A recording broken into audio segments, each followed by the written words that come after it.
Good morning. It's Monday at more or less 9, 10. I wasn't like up really late watching the Super Bowl, and I didn't get drunk doing it, but I need to turn this off. There's a piece of software that we can't run. There we go. I have no idea what that other one is. Yeah, we have, I think it's Spotify. I think that's something that plays music. I'm not the tech person. I used to be. Used to. Oh yeah, I could talk about that. I could talk about Eustas. I think I did a long, long time ago, but what the heck? I'm old. I can repeat stories, right? So maybe I'll talk about what computers used to be and how I used to be really good at computer programming. Really, I mean, excellent, all the way up through when Windows came, and then it just ruined it. I mean, Windows just ruined computers. It just stopped being interesting or fun anymore. Just clicking stuff, and then I haven't kept up. But I've learned how to get this stream started without any assistance. That was quite a long time ago, but it used to be that somebody had to come down here and set all of this up and make sure it was running before I even showed up. And then it became simplified enough that I was trusted to push the buttons. And then it became even more simplified because I had to push like a sequence of 3 different buttons, and I messed up once, and it only took one mess up. And Alexis, our dungeon mistress, came down and said, well, we can't do that anymore. And then she programmed the sequence of buttons into one button. Although I do have to say that it was a couple of months ago I managed, since there are only like 5 buttons I can push on the Stream Deck now. No, I lied. There's only 4. Only 4 buttons, and they're widely spread. They're not even next to each other. That's how I've been accommodated. It's like there's 5 buttons across the top, okay, and 3 of them are being used. So it wasn't like 3 in a row. It's like a button, nothing, a button, nothing, a button. And one morning, I was just not really well focused at all, just distracted by something, and I had the stream starting soon screen up, and all I needed to do was push the button in the middle of the top row, right? And nope, I couldn't do that. My finger wandered over to the end stream button, and so all we got was stream starting soon, end stream. But I fixed it myself. I was very proud of myself. I just rebooted everything. When in doubt, just restart everything, and it started back up. It only took about 13 minutes, I think, to redo that. But that's what's exciting about this particular stream is anything can happen or not. Sometimes the or not comes into play. There's been some streams last week where like an entire stream went by and hardly anything got done. I sanded down some filler, or I put some tape on stuff. But the last stream Friday, remember the title of it was,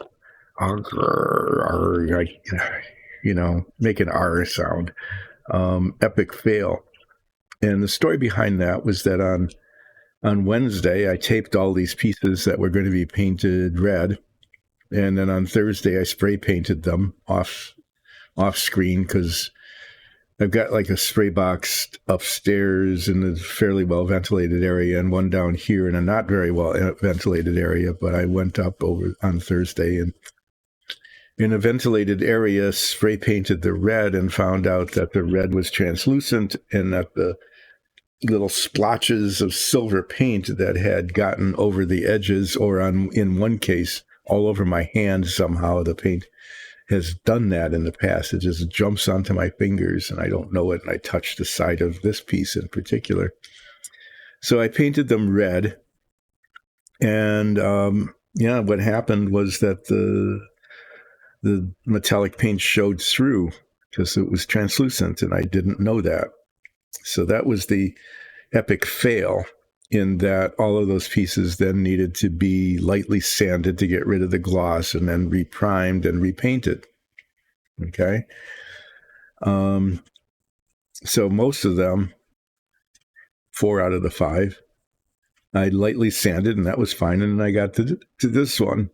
And what had happened was, in my frustration, as it turned out, attempting to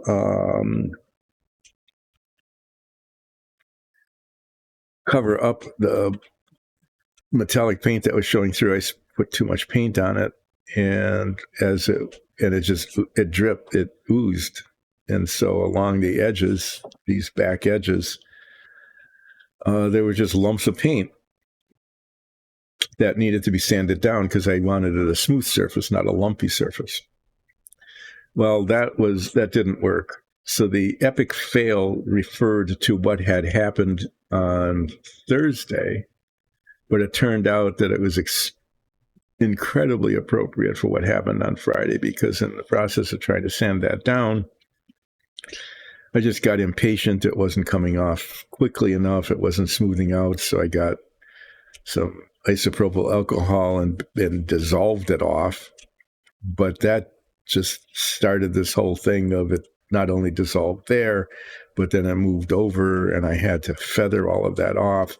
And then the isopropyl alcohol got into one of the cemented seams and loosened that up, and I had to re-cement that, and the cement got all over the place, and then that had to be cleaned up. So it was just one of those cascading things of not planning ahead and getting impatient and making a mess of things, and it just kept getting worse and worse. And so Friday was a pretty exciting day of failure. And so, to spare you any more of that, I just reprimed and painted these over the weekend, and they came out okay. You can see now there's like red bits. I've got red bits now. And so today I am where I was planning to be on Friday, which is to the point where I can unmask these and assemble them. But I don't know if I want to. I'll probably do the unmasking today. I'm not going to do the assembly. It's just, I don't know. I'm lacking confidence. So yeah, I'll take the masking off and see how much I can't assemble. There's going to be touching up to do. I just know, because I masked them on Wednesday and then messed up the paint and then had to do a whole lot of sanding and dissolving and resanding and priming and everything. And so the masking is probably messed up. There is very likely to be a lot of paint touch-up in the areas that were very, very nicely and carefully masked earlier and aren't masked now. So I'll do that a little bit later. I want to talk about, and I also have managed to make a real mess again, but not a surprise, of my whole work surface.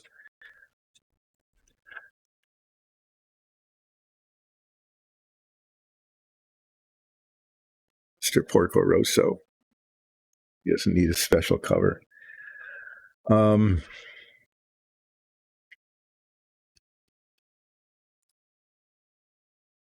actually spent about 5 minutes or so, maybe a little bit longer, cleaning up my work surface before the stream started. I probably should have just done that on the stream, because then something would have been happening. As it is, I couldn't even do that. I put a pair of scissors away, and they go in this little box, and I didn't even get it in the box. Ugh. This whole stream is just turning into what else can happen? That's probably some of the appeal of, come and watch this, because you can watch some old guy really make a mess of things, and then, try to keep the PG rating of the stream while that mess is happening. That's always a trick. Is there anything in here? They have these nice little covered containers for parts. Oh, no, that one's empty. It's a spare container. And I've got a little piece of cardboard with some paint on it, some sticks. Yeah. So I almost knocked over my coffee mug. This is going to be a day.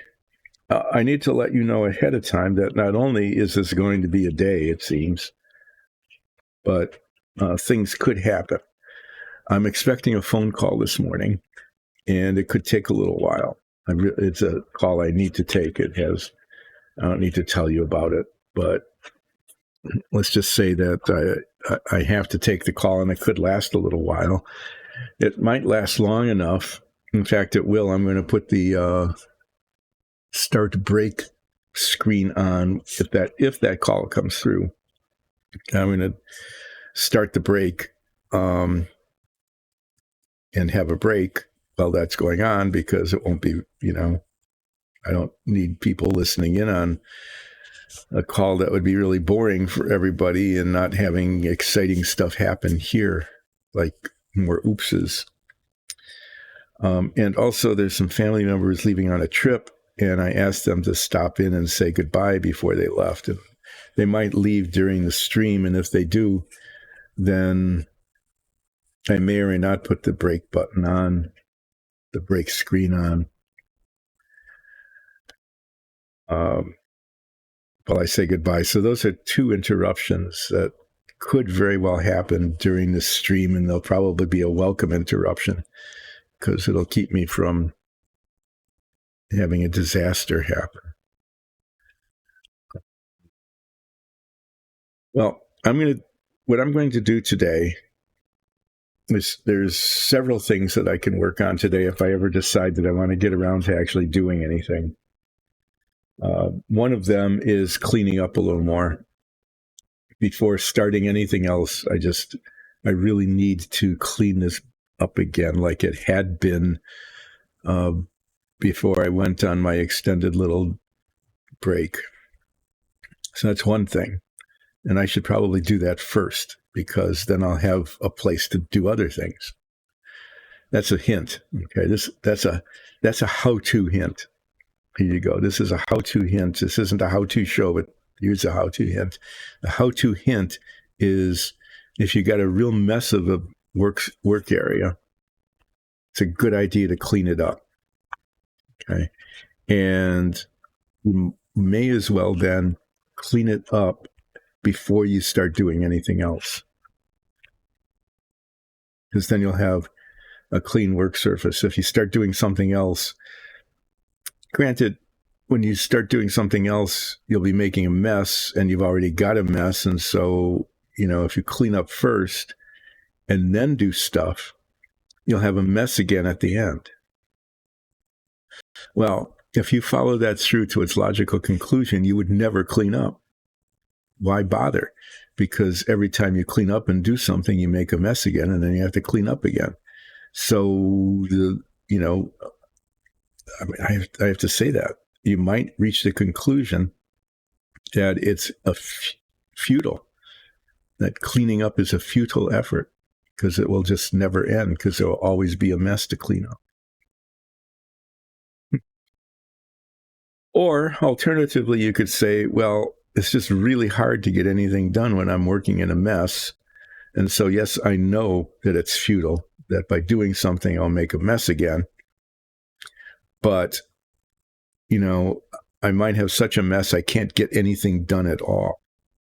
And then you'd be stuck in wallowing in a mess. You'll have to make your own choice about that. I can't make that decision for you. I will make a decision for me, though. And my decision is that today I'm going to clean up, because I've got a couple of things I want to get done, most of which will not make much of a mess. And it'll just be easier to get them done if it's not a mess. So there. But there, I've got some red things, which I had also on Friday, but they looked bad, and this time they look a little better. So one of the things that I might get, I'm just going to say I'm not going to do them. I've done that in the past. I've made a promise and said, this is what I'm going to get done today. But no, this is what I'm going to attempt to strive to get done. Okay, I've used one of those words that people put in their mission statements, which means that they're probably not going to really get around to doing it, but it sounds really good. So they use some really strong words like I'm going to strive or endeavor to do something. So I'm going to strive and endeavor. I'll use both of them. I'm going to strive and endeavor to do some things today. And those things to which I will strive and endeavor are to unmask these bits. Okay. Look at them in despair, probably. And possibly, if they're not really just overwhelmingly difficult, sad, I'll do the painting touch-up. But I'm going to strive and endeavor to unmask them, and I'm going to consider the possibility of doing the painting touch-up. Okay. I'm also going to strive and endeavor to do some more shading on that big chunk of plastic rock that I'd been working on. Okay. I got it. I got 2 colors of highlighting on it, and I did some spattering. The spattering was greatly successful. I spattered all over the place. I guess I'm good at that anyway. Spattering, that's almost like making a mess. So yeah, why not be good at it? So I'm going to do a little bit more highlighting on that. I'm going to strive and endeavor to do more highlighting on that. I came really close to saying I was actually going to get something done. So that's 3 things. So 2 things endeavoring, 1 maybe, I don't know. So unmasking, highlighting, maybe doing some touch-up painting on this. A remote possibility that if all of that goes well, that the unmasking goes well, that the touch-up is minimal, that the paint dries, there is a very, very slim, very unlikely possibility that I'll try to assemble this, which I was planning to do on Friday, and I'll probably get around to on Wednesday. Cleaning up. I'm going to strive and endeavor. I'm going to clean up first. So I will say, this is more than that. I'm going to say I am going to clean up. It's always a dangerous thing to put in your mission statement. Someone might hold you to it. If you strive and endeavor to do things, you can always say, well, we strove and endeavored. We really tried really, really hard to do that thing that we said that we would maybe try to get around to doing. We didn't, but, we made the effort. That's the safe way to do it. The not safe way is to say we will, or even worse, we shall. That's for some reason that works. I should go on a thing about the difference between will and shall. Shall is used somewhat inappropriately to emphasize the doing it of itness. Like if you say you shall, it means you absolutely have to, or else. Yeah, there has to be nor else. If you say I will, somehow that's not as strong.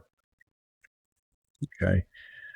But I think when I learned about grammar, shall is only to be used with I, a self-referential thing. So using it in a way that just emphasizes the doing of something or the requirement to do something, it seems I don't know how that happened. Lawyers probably, they have to have extra words or make them mean something else. It's kind of like the word the, the, the, when people say the as the, it's still the, right? There's no extra E on it like there is in the. It's still the. But when you say the, instead of the Da Vinci painting, it's the Da Vinci painting. It's like an emphasis on a word that doesn't really exist as an emphasized word. That just happens. So yeah, cleaning up. I shall clean up, and I will endeavor or strive to unmask these parts. Do some extra highlighting on the big piece of plastic rock, and then I will endeavor to show you these 4 new minifigs that just came off the rosin printer yesterday and got primed yesterday. That I'm not going to endeavor and strive. I'm just going to do one or the other. I will strive to start painting 1 or more of these, just as kind of a diversion from the Savoia, which was a source of great sadness last Friday. And maybe I'll do something on the Savoia, maybe not. But I said I shall clean up. So here I go. First of all, I have trash. I shall take this trash over to the trash can and put it in.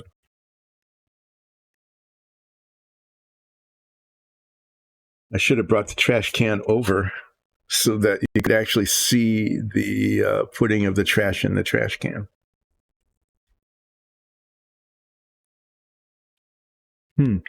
So is it called a trash can because you have trash and you put it in the can, and so the can is for trash? Or do you call it trash because it's a trash can and that's what you put into it, and so the stuff you put into it is called trash? That's something to think about. That would have been a thing to think about on Cartoon Planet. Brack. That could have been a Brack. Something to think about. I can't do voices.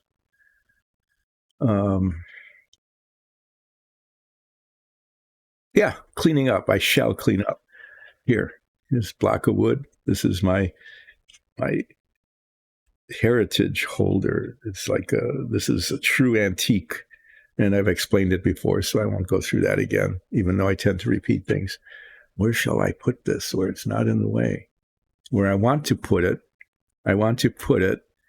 where the big chunk of plastic rock is that I need to highlight. But I can't put it there because the rock is there. So I'm going to put it over here. It's really kind of a nice out-of-the-way place. I wonder if I'll be able to reach it without knocking stuff over later.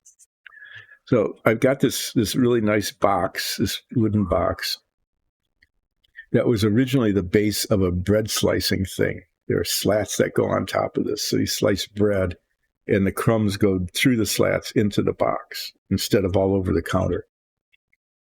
Realistically, they go on the counter anyway, but a lot of them go into the box instead of on the counter where you're slicing the bread. The slats are still around somewhere. I don't know why I managed to keep them. You never know how useful something could be, but this box is a really nice box for holding parts that are in process, like these. And apparently also little pieces of grit. So these are the parts of these are the parts of steps 5, 6, and 7. The engine was completed earlier as step 4. Okay, that's actually done. And it's in the done box. And this is what I was going to do last Friday. I was going to assemble this so that it ended up looking like that, except, in 3 dimensions in red instead of gray. That didn't happen, and I don't know if I'm going to get to it today or not. I probably should, but it's just, things just started, this is cursed. This particular thing is cursed. The engine went together just startlingly well. It went together shockingly well. The black gloss paint came out just really nice. There weren't any flaws or blemishes in it. The metallic on the bottom part here came out well. I shaded it with some wash. Old Brogger told me to do it that way. These bits went on. Those look good. I got different colors of paint on it. Even a little nose cone thing with the bushing inside of it went on. I mean, it encouraged me to think that things could continue to go pretty well. Because they hadn't here. This was assembled and disassembled and reassembled at least once, sometimes twice, before that came together. Then I thought, well, okay, there's not that many pieces here. They're kind of, easy pieces to work with. Easy peasy. But no, it went really, really, really tediously. And I talked about that, how I spent an entire stream just filling in and sanding out mold mark circles on these 3 pieces. And this one too. And then the painting was a disaster. And now it's okay. I'd say it's in the A range. It came out okay. But I need to take the masking tape off and see what I'm left with. But that's where I was at. But I was saying this box is pretty nice for holding parts. I've got another box here. This was pretty nice for holding stuff too, but I don't need 2 boxes on the work surface. So I'm going to take these accumulated sticks and toothpicks. Very useful tools. Is there blue stuff on the end of that? And that's paint, okay? Not sure why. Well, these are flames. If I do a dungeon tile exposition, I'll explain the flames. Set those over here. And then this is actually, this is why the Apollo model's not done yet. So why not take some time? If any of you remember long ago, I was coming really close to finishing the Apollo stack. I'd gotten the escape tower, the service module, the LEM, both stages of the LEM, the ascent and descent stages of the LEM, those all came out, B+ territory. Not too bad. Not too bad. Not quite as nice as I'm trying to make the Savoia here. But then I got to the command module, and the command module, just why not? This is much better than showing people stuff. So the command module, this is the instrument panel of the command module. And if you look really closely, if the light hits it right, you can see there's embossing on it, which are supposed to be the instruments. Well, one option is to just leave it the light blue color, they say, to paint it, which comes close to the color of the actual interior of the Apollo command module. I had a picture of it, and it really was blue, mostly. So one option is to leave it like that, okay? The other option is to try to paint those so that they look like the instrument panel, okay? And I think that's in theory possible. But for me, realistically impossible. So I thought to myself, why not try this? Here, this is a thought. The thought was, get a picture of the instrument panel, and I found about 7 of them, but this one's really good. The original is much larger than this. Why can't you take a picture of the instrument panel? This is not true to color, and it's not printed as finely as the final one would be. But this particular thing had all the pieces. That had the main control panel, which is this, okay? the two side panels, which are also existing in this one. It had all of those. And the detail is not too bad. Okay. It was originally gray, and I was playing around with making it a little blue, bluish to kind of match the blue interior. I think I would still have to play around with it, but I thought, why not print those out? This is me being clever. Like this. This is one that's not blue.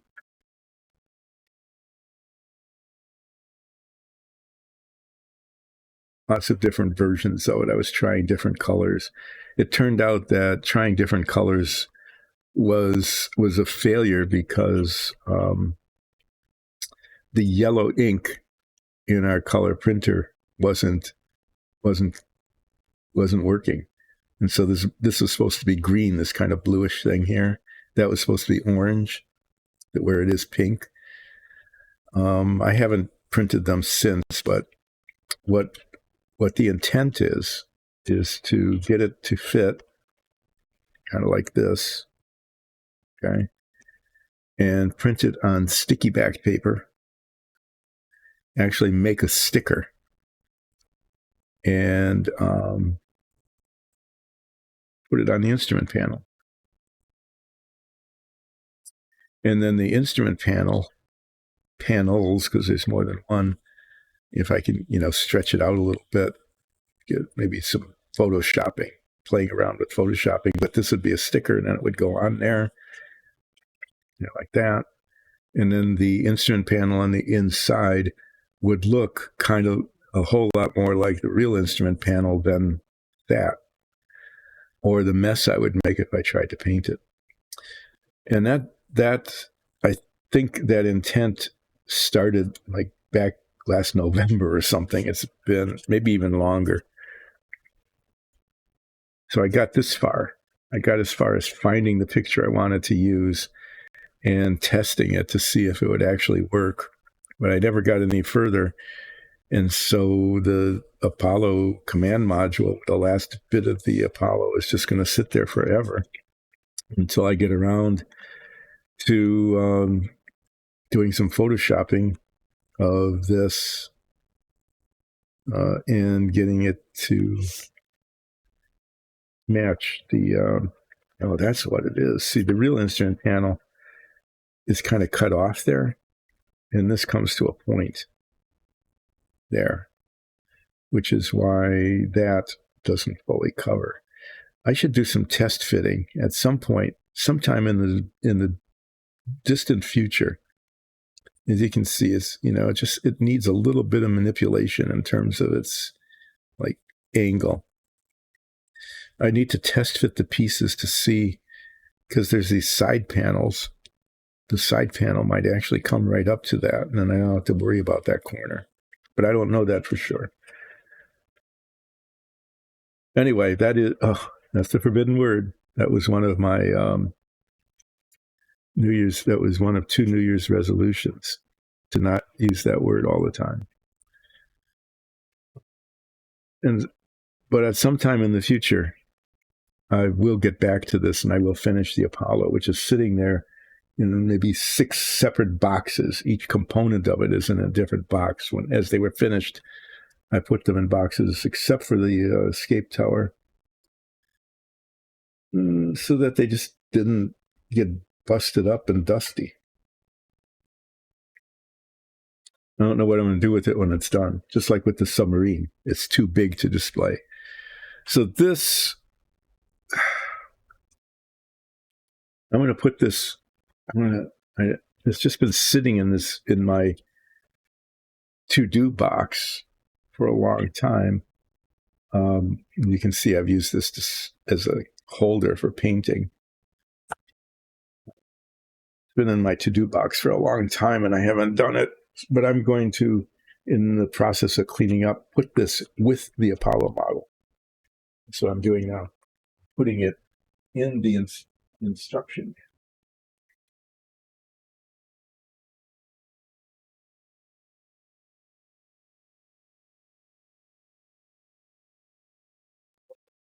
There, because I don't want to lose that piece. Right.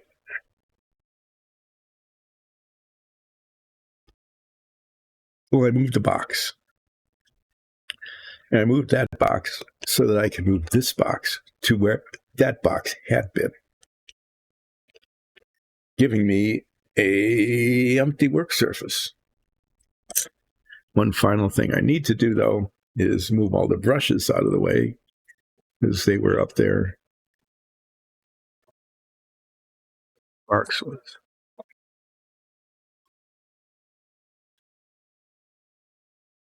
To figure out where to put the brushes. Now you can't see them anymore. You can't see the things I'm not working on.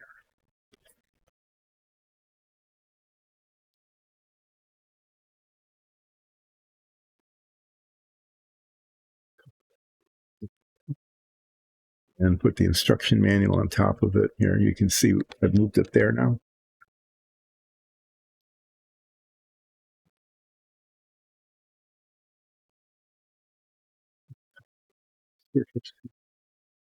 This particular piece of cardboard has stuff printed on it. I don't find that terribly distracting. I hope you don't. But paint gets all over them, and little bits of tape. And I'll show you that too. I need to figure out where to put these brushes. I had been keeping them in this other box over there. Been a little inconvenient, but I'm going to put them back to where they were kept originally when I was keeping brushes in a neat place. Wonder what this one's about.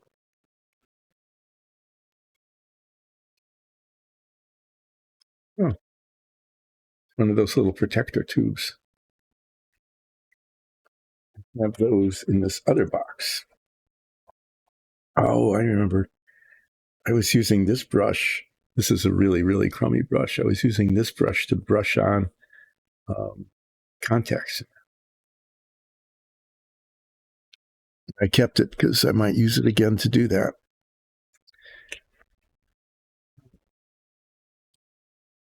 So the reason I flipped this over is because this is what happened to the thing I was working on. I got little bits of tape on it all over the place. Even these bits are a real souvenir. These bits were tape for the windows of the lunar excursion module. That tells you how long ago that was. I very, very carefully masked it before I spray painted it, and the whole lem got painted this gunmetal metallic.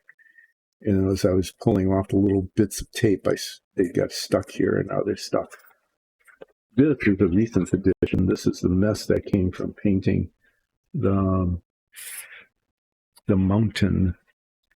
I probably could have just flipped this around.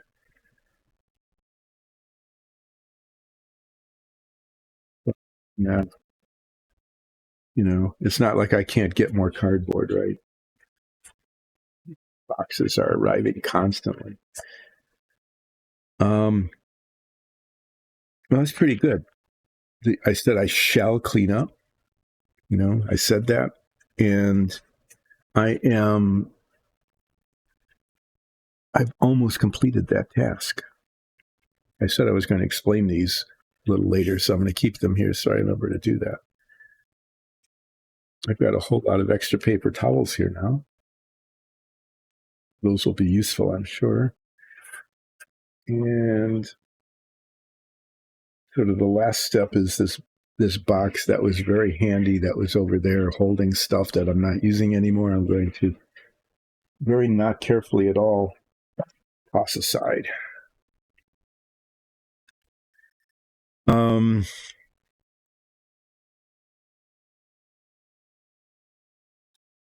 Well, I'm not going to start with, I'm going to just move right on to this thing, because once I'm done with it, I can put it out of the way. It's big. Like the biggest thing other than the keyboard is the biggest thing on like a Monty Python sketch. This is the biggest thing except for, and that other thing, and that other thing. It's like the fourth biggest thing. Fifth, no, it's in the top 10 biggest things on the work surface, not counting the little shelves over there that are holding the paint holders. But if I can finish the highlighting on this, the last bit of highlighting, then I can move on to the second thing I was going to endeavor to do, which is to work on the new minifigs, before moving on to the third thing that I was going to endeavor to do, that I probably do, which is to unmask the red bits that you saw just a little while ago. I need this. The color with which I'm going to be doing some highlighting is a lighter gray. A lighter gray than the light gray that's on here. It's like I have to take my glasses off to see close up. That's what I'm doing here.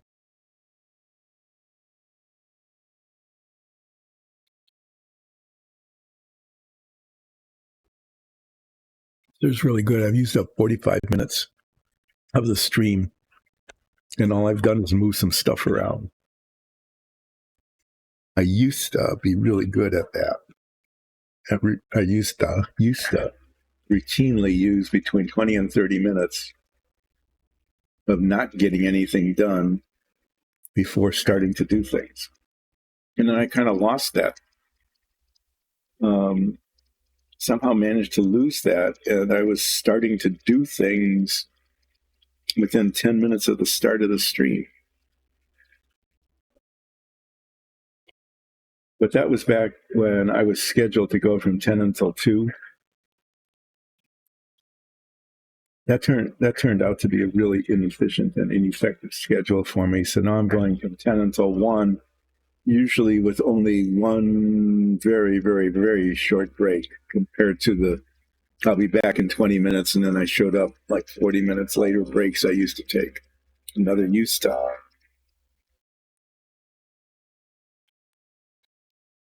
This is Stonewall Gray. Seems appropriate since this is a stone wall. Put some Stonewall Gray on it. I was told, try to highlight the edges and the top, because those seem to, like this comes out, this looks okay, and the other side isn't too bad, but the edges are kind of light.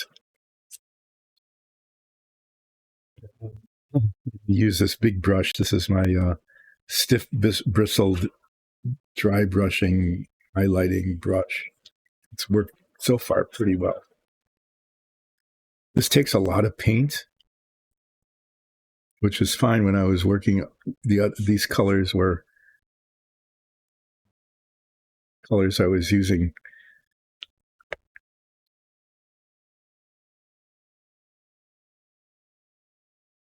in the Tamiya paint, which are just big jars. Now, a small piece of paper towel, like a little trashy piece that I was going to use for cleaning brushes and stuff, and that disappeared.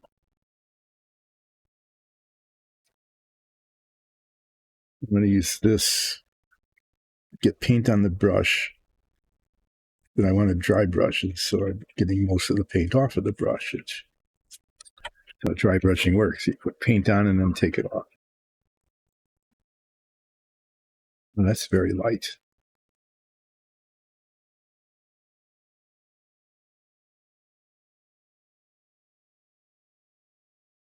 I'm going to have to put bits of this there. Yeah, that actually looks better. I'm going to have to put little bits of this here and hither and yon. Not about the rest of it, otherwise it'll look weird.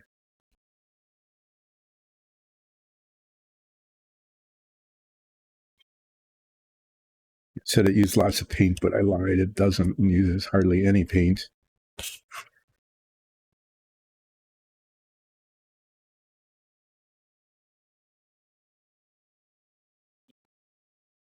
I'll end up kind of wasting paint here.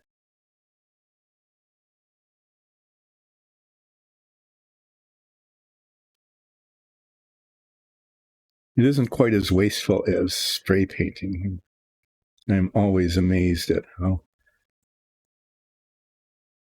much of the paint when spray painting ends up not on the thing in the places one is painting. It just ends up everywhere else.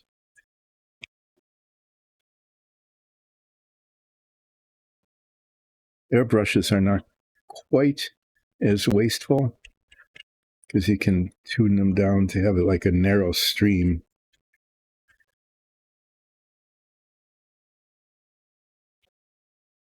You control it more, but I don't airbrush because I've told that story over and over again because I can't.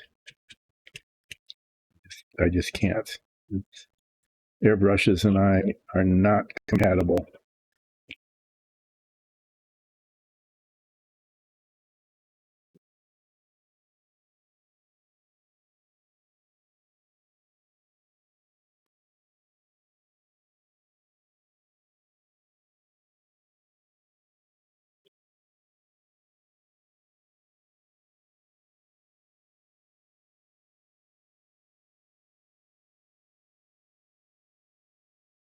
On the top of this does not have as much texture on it. I mean, it doesn't have as many lumps and bumps, and so it just looks. It doesn't look very interesting. So I'm gonna try to put a bunch of this on it and see if that helps.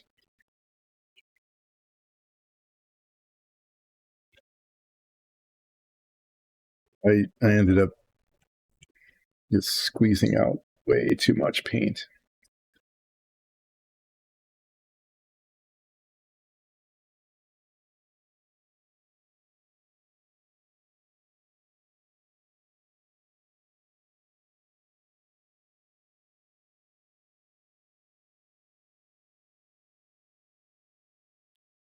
That's just wasted.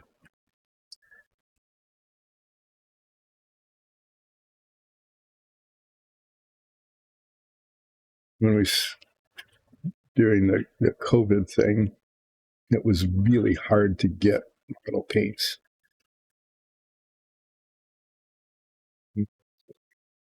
Well, part of it was that the production just sort of halted. You know, it wasn't available. It's a little easier, but still sometimes there are some colors that are hard to find.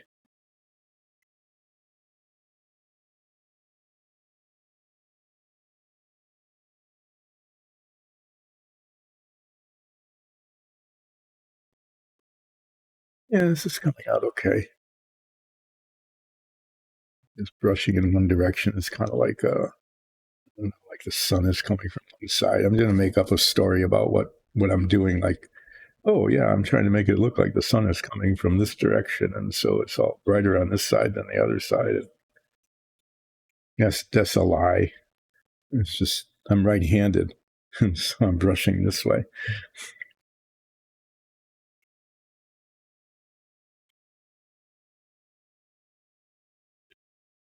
Yeah, I don't want to put too much on it. Just little lighten up spots here and there. And that was a good idea. Put some of this on. I'm skeptical, but now that I've done it, it does look it looks better, and this is going to show up in our Dungeons and Dragons show at some point.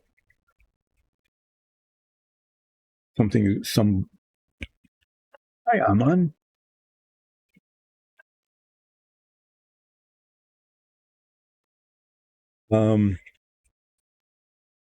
Yeah, it's going better than Friday. Friday was such a disaster. I mean, it just was an incredible disaster.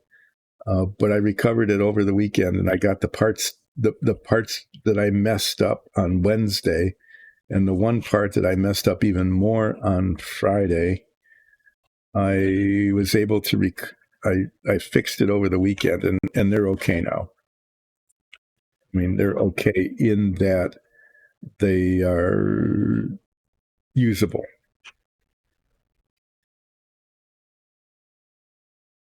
Weapons for what? For which character? The one that you were working on? Oh, for Arachne? Okay, I know Arachne had these strings that could cut and bind, and I thought that was a very creative weapon. What else are you looking at? So are these weapons? Okay, I know that you're working on a point system, so these are weapons that Arachne does not have now, but that maybe you could buy later. I'm just talking to Aman about character creation.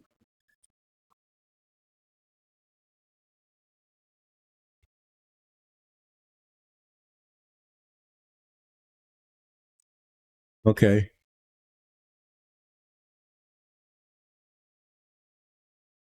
and what are they? Yeah, because right, you have to earn the points during the game so that you can maybe purchase them. So yeah, as you described that, are these things that if you have the points you would purchase, or in the game as you're role playing that you would make them? Would you like go to a shop and buy them, or are those things that you would construct? Right, you had the umbrella that you talked about that one, the umbrella with the butterflies.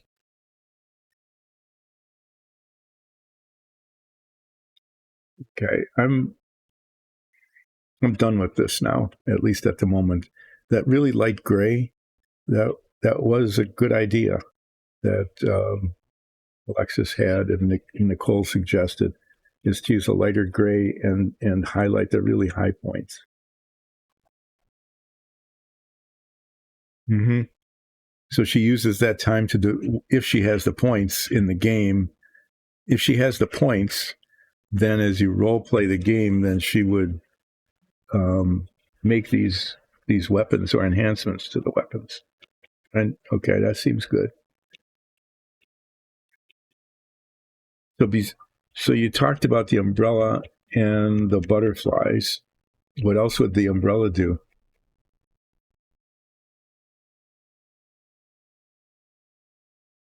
Aman is creating a character for a game that they're going to play.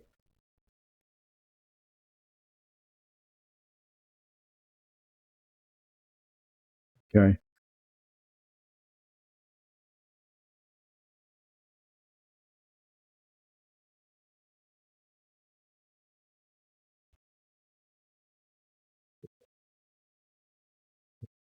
I'm not going to set this too far aside. If I start working on the minifigs, I'm going to need that.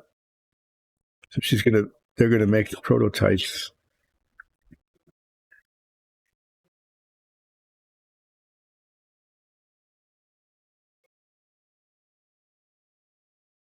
Could you describe more what the umbrella will do besides the butterflies? Or will they be enhancements of the butterfly attribute?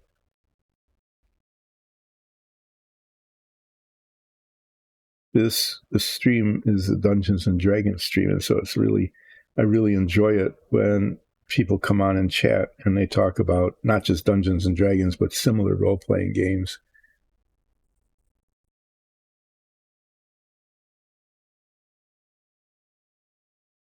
That's right. You did mention it as what's going on here as being like a sword cane as well.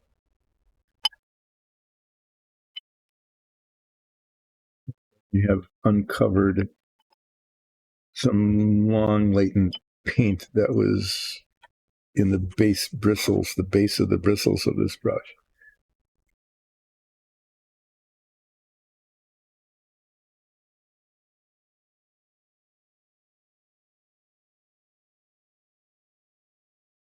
So just to be clear, how how much uh, how much of what you just described, the butterflies,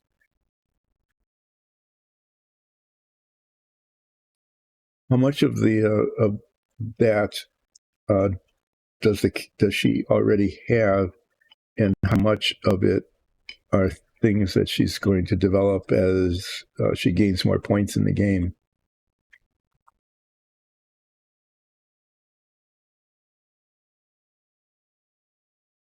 I'm just curious about how much is available to Arachne now, and okay, so those are all future things. She has the strings now, right?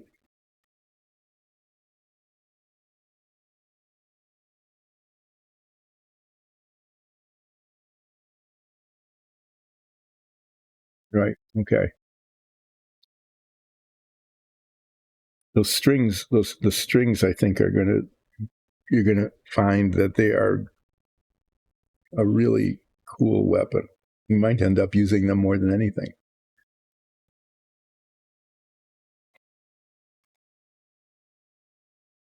Shouldn't have my nose in here. It's just isopropyl alcohol, but still. Um,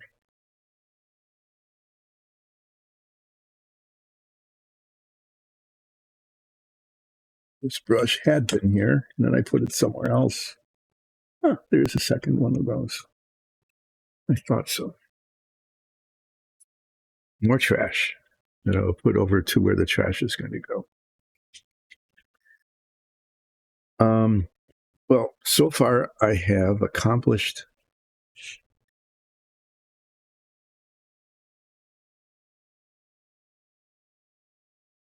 Yeah. So she does have some mitigating effects though against close range, right? I think you'd mentioned the ability to like dissuade people from attacking her.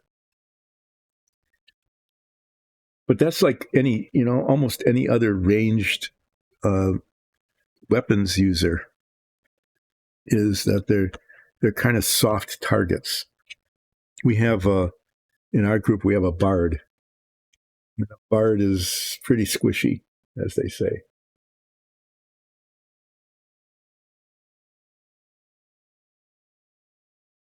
So it's turning a adversary into a puppet is a really powerful thing. It's like a mind control spell. Uh, and there's a spell in Dungeons and Dragons that our druid has that I can't remember what it is, where they pretty much take over a character. That can be a really potent thing, though, and can be wielded at a distance. Um, oh, okay. But no, she's out of the fight, but she's also in the fight, right? Because the enemy that she's controlling can be her weapon. Yeah, concentration spells are always like that. They're usually like really powerful, but they use up your character. And they can't do anything else. So that's why that's right. According like her personality would be that isn't really something she likes to do. But it's there. Yeah. But it's there if the party needs it. Okay. So that's important. Okay. I got my shell done. I got the shall, I shall clean up. I got that done. And I got one of my endeavors or strives to done, which is to add some additional enhancement to this piece of thing that's going to be a rock. And it's really big and it's in the way, and I'm going to put it, I don't know where. There. Put it way back. I'm going to put it back here.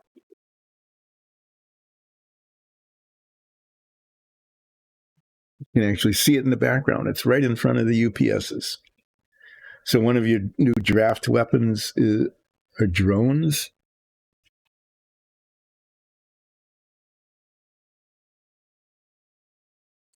Orbs. Okay. That makes sense. And she has the ability to animate things, having orbs. Would the orbs, how would the orbs attack? Would they just bludgeon? Would they like just solid orbs that smashed into things? Or would they like emit rays or something of that sort? Just curious about that. Okay, this is my other endeavor. These just came off the rosin printer. Like I have said before, we make our own minifigs for the show. And these are minifigs. These figs represent members of a sub-mercenary group that is hanging out with us in our show.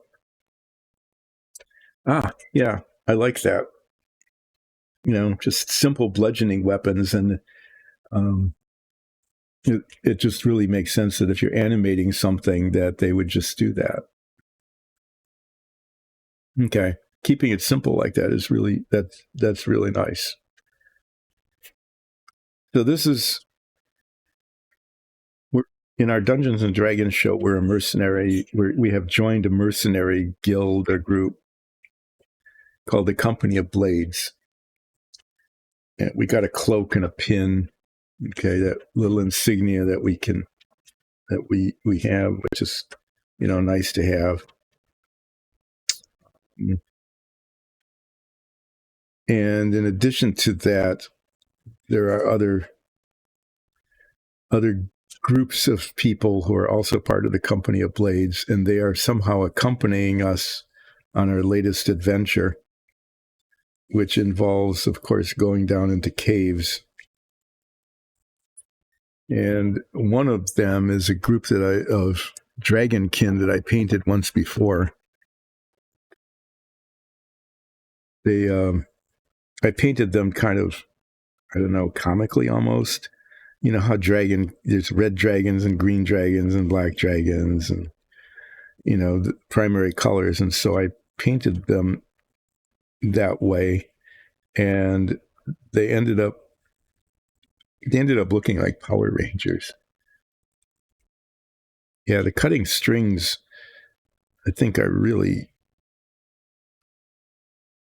they could just be a really, really powerful ranged attack. So there's absolutely nothing wrong with having no melee, especially if you've got other party members that can fulfill that role. But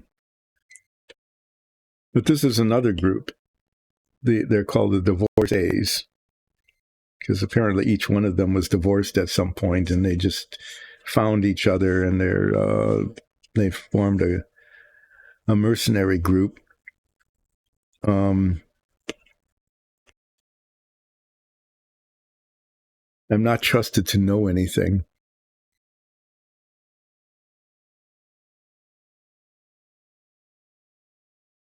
Mm-hmm. So you've got a cutting ranged attack and a bludgeoning ranged attack. I think that's a good mix without, being overpowered. And so, I wasn't just given the minifigs and told to paint them. I was given explicit instructions. So apparently I'm like 6 years old again. This is an elf archer. I'd never have figured out that this was an archer. So it was a really important thing to have that be told to me.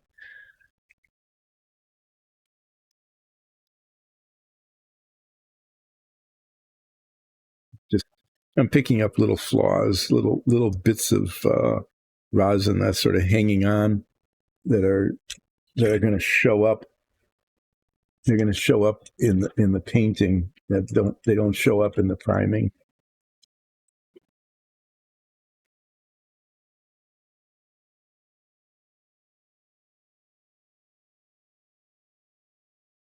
No, it's a 3D minifig. and we printed on a rosin printer. Oh, a stick mage. Okay, that's pretty funny. I'll have to remember that.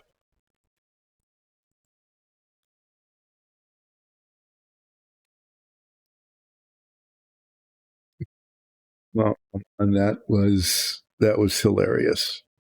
Yes, this is a stick mage.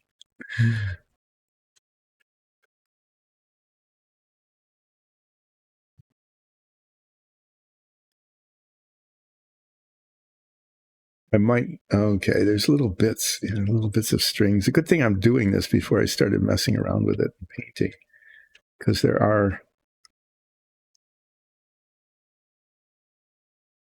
little bits like here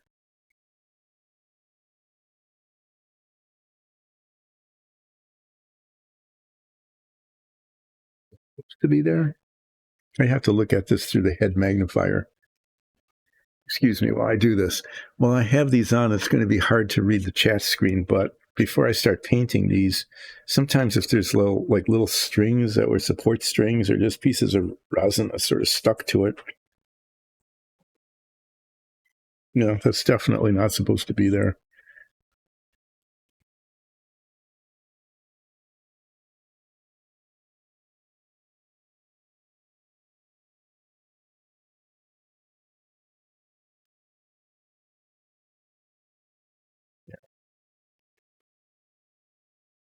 Yeah, I would have figured out that this is an elf because it does have pointy ears. Leather armor. Okay. This is a gnome cleric. It came out really pretty well.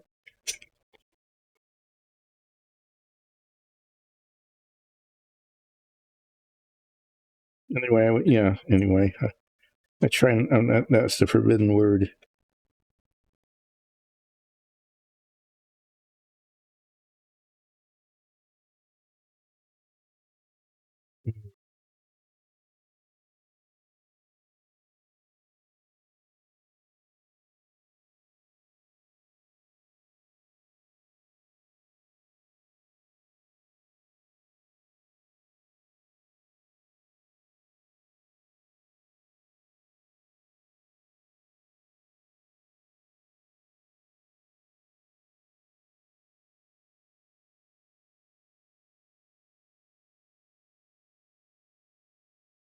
And apparently, I wasn't trusted to be able to figure out what these were, by just looking at them. So I was given very specific. Yep. Just little strings. There's like under here, sometimes where there's parts of the model that are really close together. There'll be little, like in this case, fairly thick strings between the spaces. Or when it's printing, they're actually put in intentionally as support structures for something above it. And they're pretty small. They're really hard to see until it's primed. But then it's obvious that there'll be a problem when it's being painted.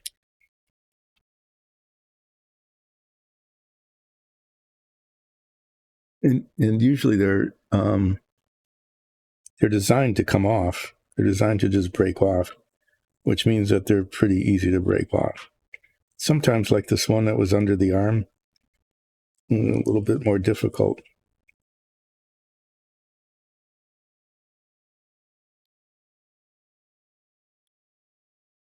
The rosin print is sort of brittle, so I need to be careful when I'm as careful as I can be. So I'm breaking off these little strings to not break something else, especially like shafts like this. those can break, or sword blades. I spent a lot of time re-cementing sword blades on things that had broken.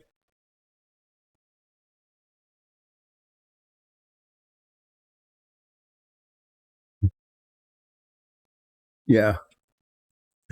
I'm glad to hear that. I'm glad to know that I'm not the only one who can sometimes, like, at least appear to be totally lost. It's, what was I going to do again?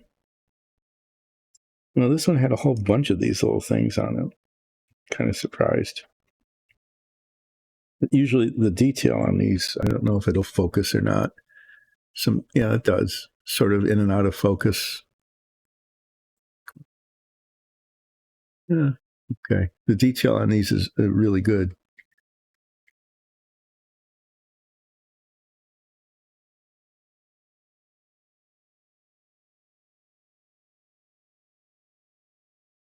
Well, if I recall, she uses the ability to repair things, also has the ability to make things. She's a toy maker, right? Runs a toy shop.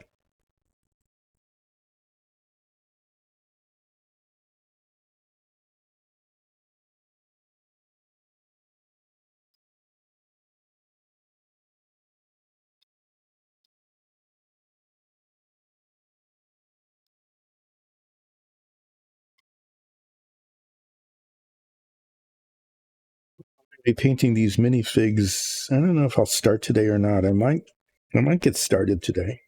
I might pick one and get going on it. I haven't painted a minifig in quite a while.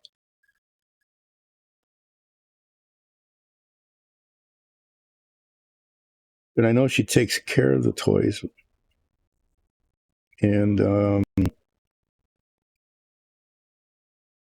enjoys having them adopted by worthy children.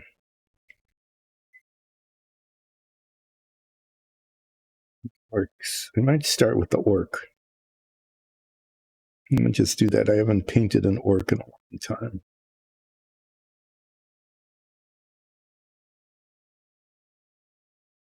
It's like I never. So the halfling, metal armor, a halfling warrior with metal armor, no shoes, which I never would have noticed because the minifig isn't wearing shoes.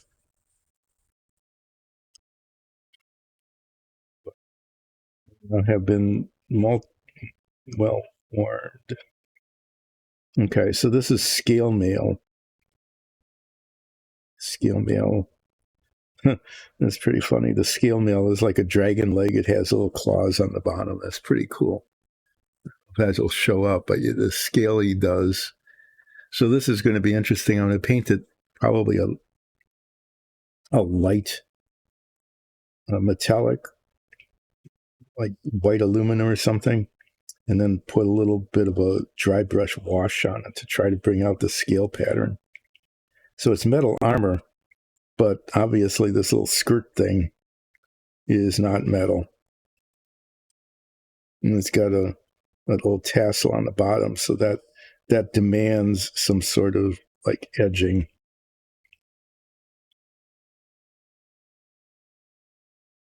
This will be a fairly challenging one to paint.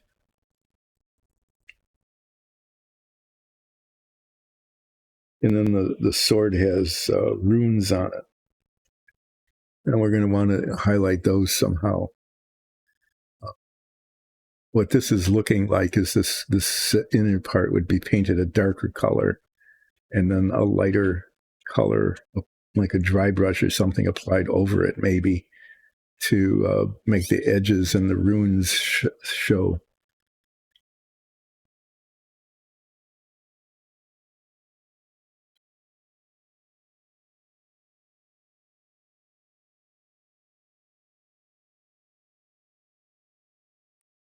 Reading here as much as I can.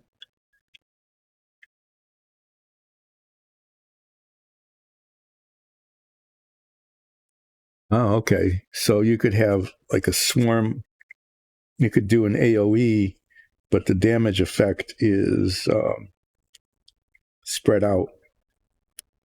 I guess I'd say it that way. Diluted or, divided. That's it. Arithmetic, divided among the number of targets. Or you could concentrate all of the damage on just one, with one ball and one target. I could see that, probably, especially how your point system works exactly, but I guess it would make sense that she gets the ability to, generate one iron ball. And then as she gets more points, turns that into like multiples. I have 2 blacks, and now there's only one there. I don't know where the other one went. I'll have to dig for it because it's important to have them. One is glossy and one is matte.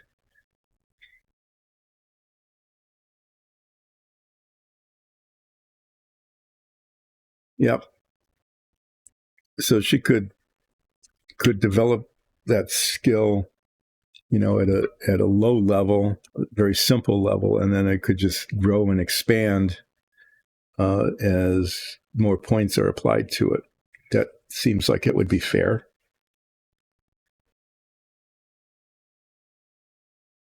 I'm just going to set these guys up here. I've done this before. I put a paper towel down just so the contrast is better, not just for the camera, but also for me. And I'm going to work on the orc spellcaster first.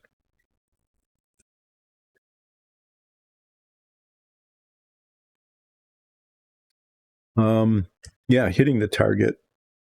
Well, it's like, is anything else, like whether you hit or not, is that dependent on, say, a die roll and the amount of damage as well?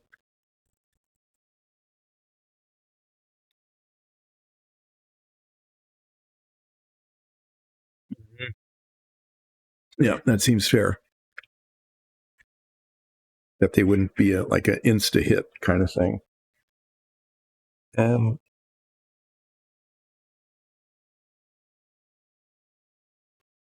Well, as with anything else, as I'm being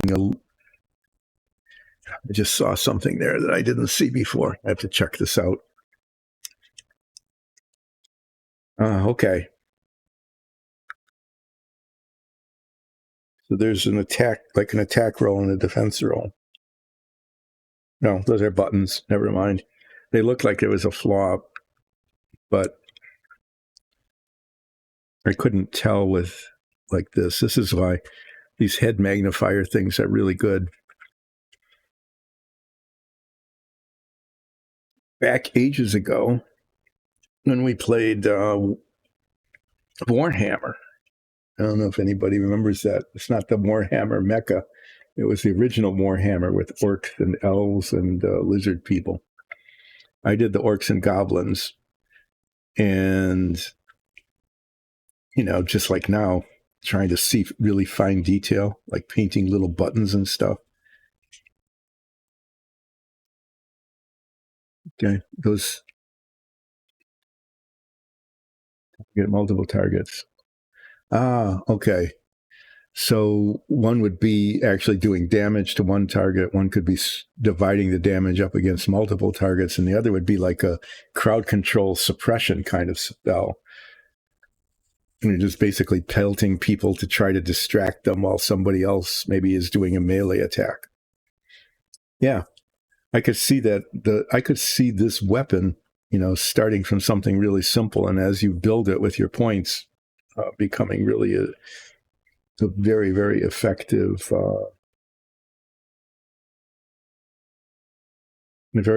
ranged weapon. Sorry about that. When I was painting the Warhammer orcs and goblins, again, the same issue of there's not enough light and I can't see the detail. Back in the day, instead of these really handy things with, you could get a head flashlight, but I see. a big head flashlight, which gave you light, but that's about it. Workbenches, this goes back ages ago. Workbenches had these round things. They're about this big around, with a magnifying glass in it, like this big. And around it was a fluorescent tube, a round fluorescent tube. And the hood was over the, I see. Range attacks are more expensive. I'm not sure why that is, but if that's the way the system is, you have to play by the rules. Sometimes ranged, depending on the system, right? Sometimes ranged attacks aren't any more expensive, sometimes less. Anyway, I got one of those. It was on a spring arm, kind of like this Ring camera is, except that this wouldn't be a ring. There would be a ring. It'd be that big, though. The fluorescent light with the magnifying glass in the middle. And I use that a lot, or to have enough light and magnification to be able to paint the detail. The problem with it, though, was that had to hold this up fairly close to the magnifying glass, and the brush would bang into it, and it was...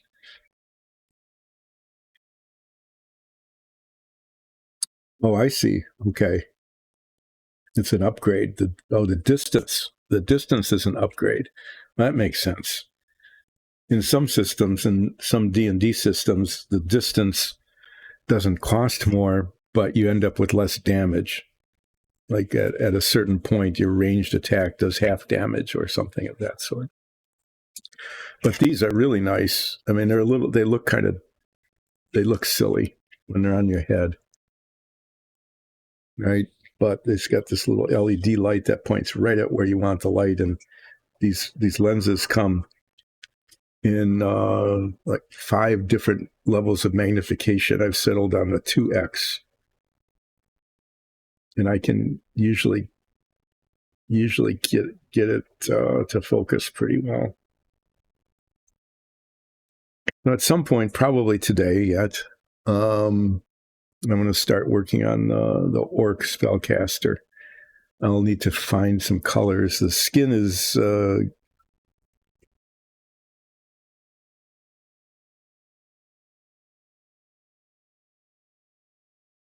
yeah, that all makes sense. And then the die roll, the attack, and the defense roll come into play. That's the paper towel. I found the one I lost. It's on the floor. The Orc will have green skin.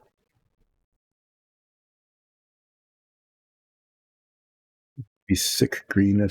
You can't see it because I don't have that on camera. You know, the sick green is not too bad, but I think I've got one.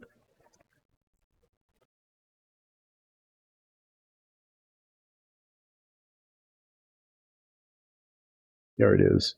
Yeah, goblin green. You know, for goblins, but works for orcs too. It's a little yellower than that, the sick green, which is a really nice green. I've used that for armor sometimes. That's way too bright. But I think that if I can find goblin green, I will definitely use that. I know it's there, so I know I can find it, but it's just a matter of...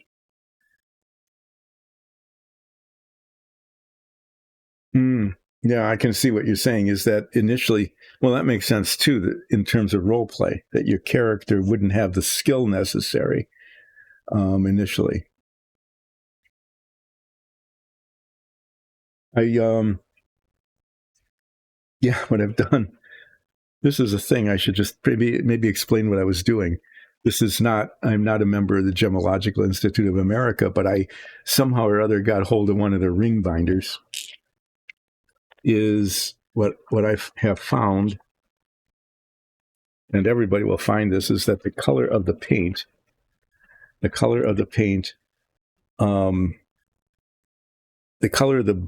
bottle or the bottle cap doesn't match the color of the paint, and the color of the paint sometimes can change a lot between when it's wet and when it dries.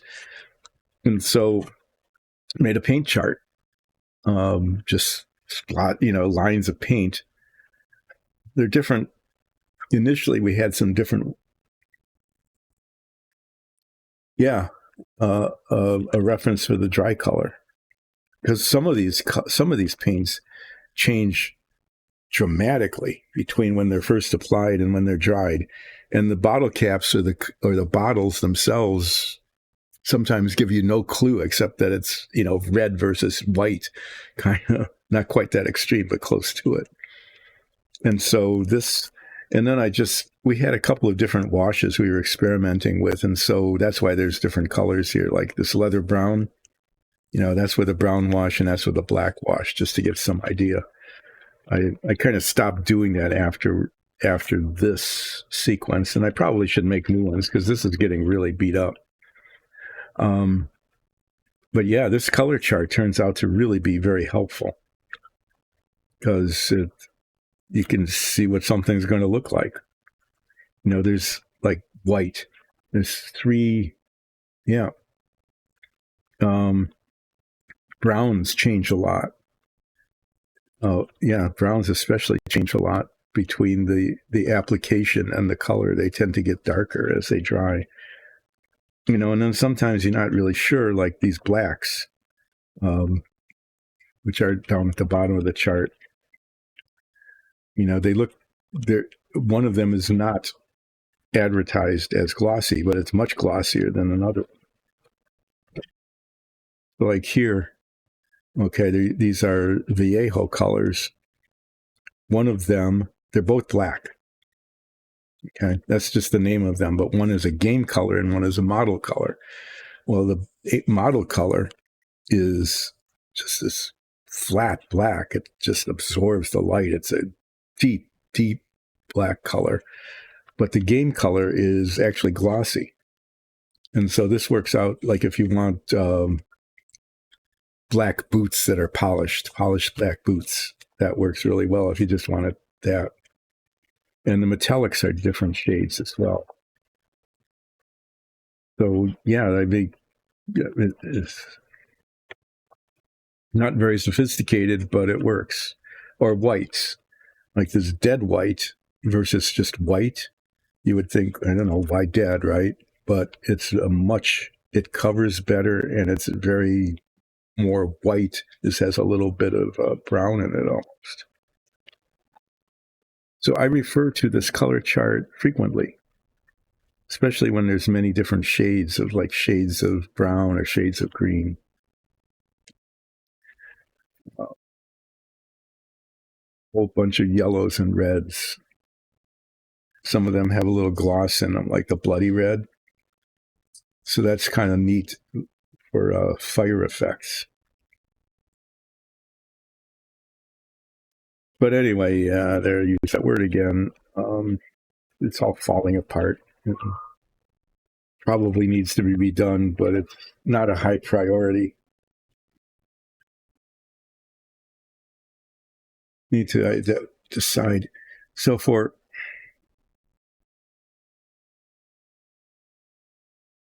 it seems a little bit a fan.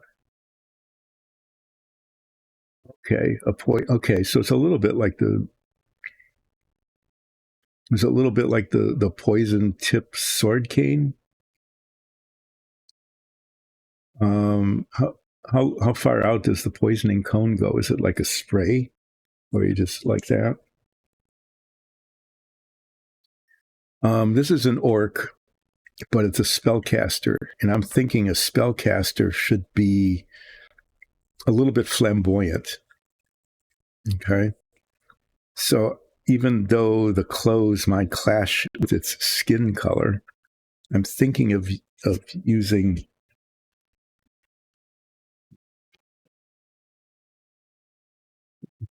doing this. And if they don't like how it turns out, I'll just respray it with primer and go over. But I'm thinking of like using this azure color as the base color for maybe the pants. Okay. Or maybe a combination of blue, green, and turquoise. Oh, I think, yeah. Mm-hmm. There we go. This blue, green, and turquoise. I'm thinking blue green. Thinking the blue green for the shirt, maybe, and turquoise for the pants. And I really like this emerald too. These are kind of cool together. Oh, that's pretty far.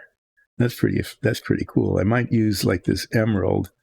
Yeah, if the blue green is on the shirt, the emerald, I could do some of the piping. Oh, why not? Why not have these colors for an orc? It's a spellcaster.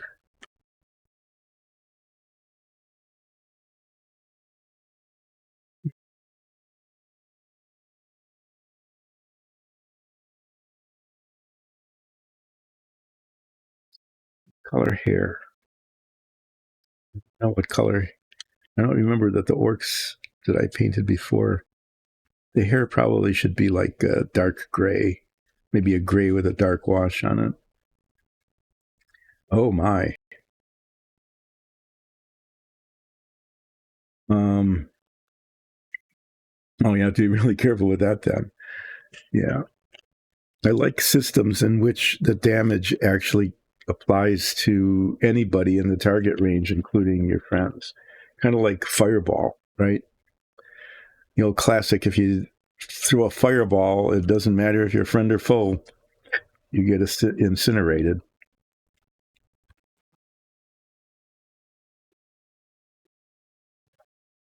Okay, there I go.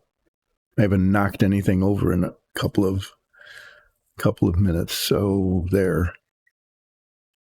light green, goblin green. Okay, yeah, this is always a deal. I'll show you this in a bit. No, just I think that's almost like a cheat. It's almost a cheat when I'm going to get these colors out so I remember to use them.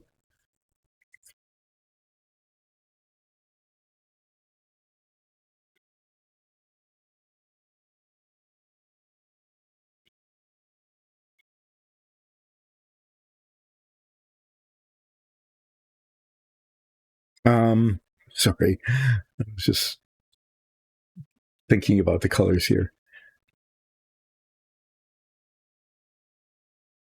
Okay, yeah, it does. Because the butterflies, if they start out as being kind of mindless, but as she develops her skill, they become more and more controllable. Then it makes sense that they would just go to where the enemy is. But if you're just throwing out a gas cloud or something of that sort, I can't get things on the right, or a gas cloud, right? That it should affect everybody it hits, regardless of whether they're friend or foe.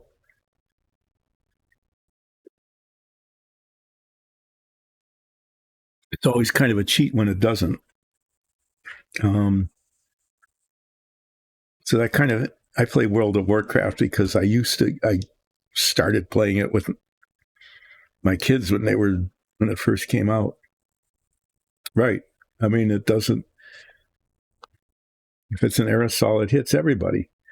And so if, and that's another thing that makes a weapon like that really kind of challenging for a player, isn't it? And so I've got this really good AoE weapon, and there's three enemies attacking one of my guys who's in really deep trouble. But if I use this, I might save that player, but also harm them at the same time. And you have to, kind of make a choice with an AoE thing. So you have you can have a direction, but once it spreads out, anybody who's in the cone is going to get hit by it. I think that's fair. Um, so I'm going to do a little bit of painting on the orc just to get it started. And then I'm going to do,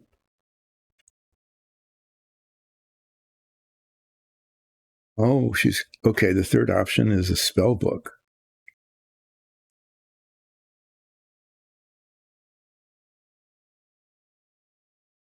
How does she come by a spell book?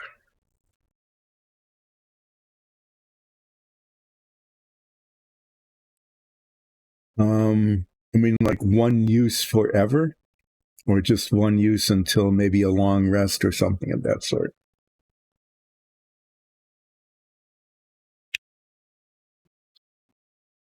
I knew there was a reason why after I decided to use that box over there.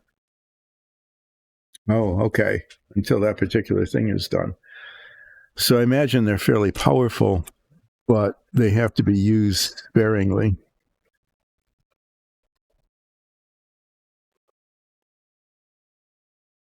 Yeah. So I put these brushes in this box so that they would be kept neat and clean and out of the way, and then I can't get them. These are the three brushes that will be used with this mini. I just end up using these teeny brushes because there's teeny spots, teeny areas. I might. No, that's just too big.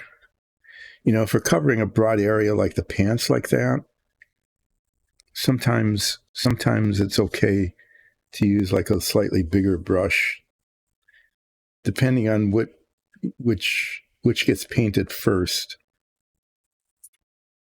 Painting the edges with a little brush and then filling it in with this bigger one. One of these two. Probably this one. This one's not. This is actually a very expensive brush, but the bristles like fan out. I don't know why they curl like that.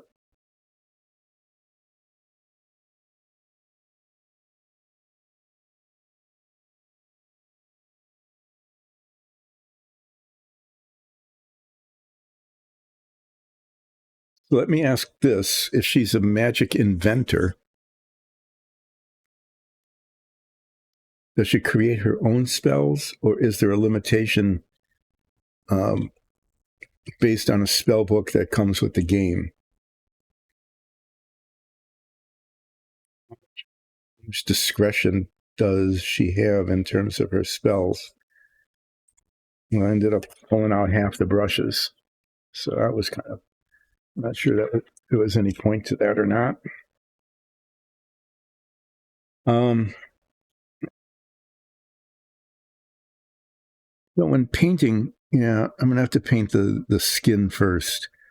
Um, okay, well, that's pretty clever. But you just have to, the DM is going to have to make sure you've got some limits put on you. Just saying that if you could go wild, you could, become invincible. My spell is destroy all enemies. Poof! I cast destroy all enemies, and they're all gone. This, amazing adventurous battle that the DM has put together is just all over. That wouldn't be fair. But I usually like to paint the upper surfaces first and then paint up to them on the lower surface. Okay. Just to get the edges clean.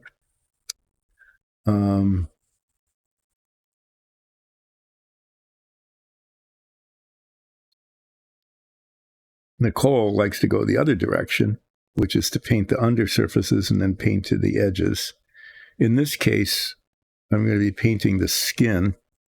I'm going to start with that just so I know, where it is and I can work around it. But in this case, if you can see this, I'm going to pull out.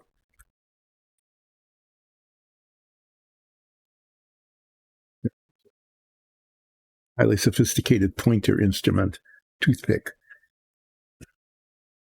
Something just showed up on my screen that's blocking half of it.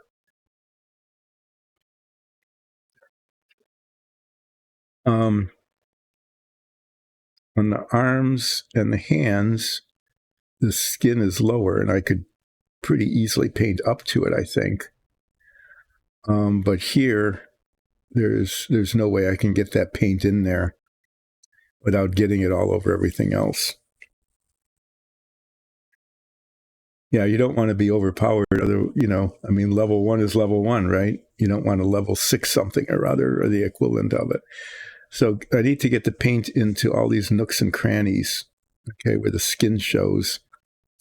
And I'm going to have to put that in first, and I'm going to be getting green paint all over the rest of this stuff. But fortunately, unlike the red spray paint that turned out to be translucent, the paints I use cover once the undercoat is dry. And so if I get some of the goblin green paint on what will then become emerald piping, that's fine because the emerald paint will cover. There's also issues like down here. Okay. This is going to be a little bit of a challenge getting the goblin green on the arms and then painting up to them without, and making it look good. I'm talking to myself as to what order. Yeah, that's a good thing about the point system. So you can just like put everything into some amazing overpowering spell maybe or attack and have huge weaknesses. Okay, like you might have some sort of melee character that says, "I'm going to have this massive two-handed sword attack," but then they don't have any armor, right? And so they attack and then they get killed. So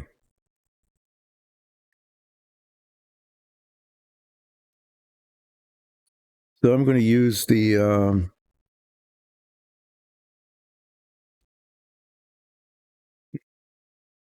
can't remember which way it's going to go.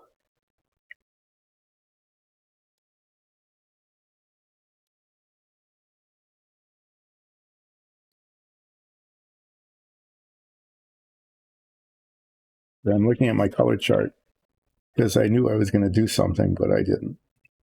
Turquoise on the pants. Okay. I'm going to put this down here, the pants, and then blue-green with emerald piping on the shirt. I don't want to end up using too many colors. So I think I'm going to make the piping on the shirt around the collar here and the belt and maybe a little bit of the edging on the bracers.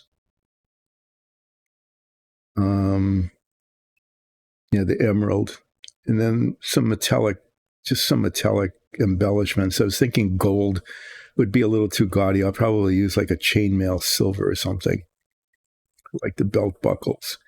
Maybe a little bit of chainmail silver on the bracers. It looks like they might be metal. And then the boots.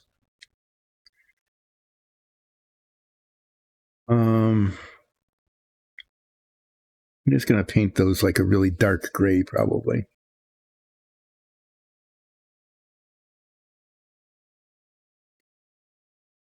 Yeah. And that makes sense too. I mean, like sometimes you get a rogue character, and under certain circumstances they become so overpowered. It's I could do like a dark gray boot with just using like the blue green or the emerald. There's some edging on it. Yeah, I don't want to make this too gaudy, but interesting. So I'm going to paint I'm going to start by painting the orc skin, the face and the arms and the hands, and then the hair. Paint the hair, and then I might do the pants later because the shirt is going to have a second color on it. So if I do the undercoat in the blue green, then I can do overpainting with the emerald piping. I think that would be better to put that on later.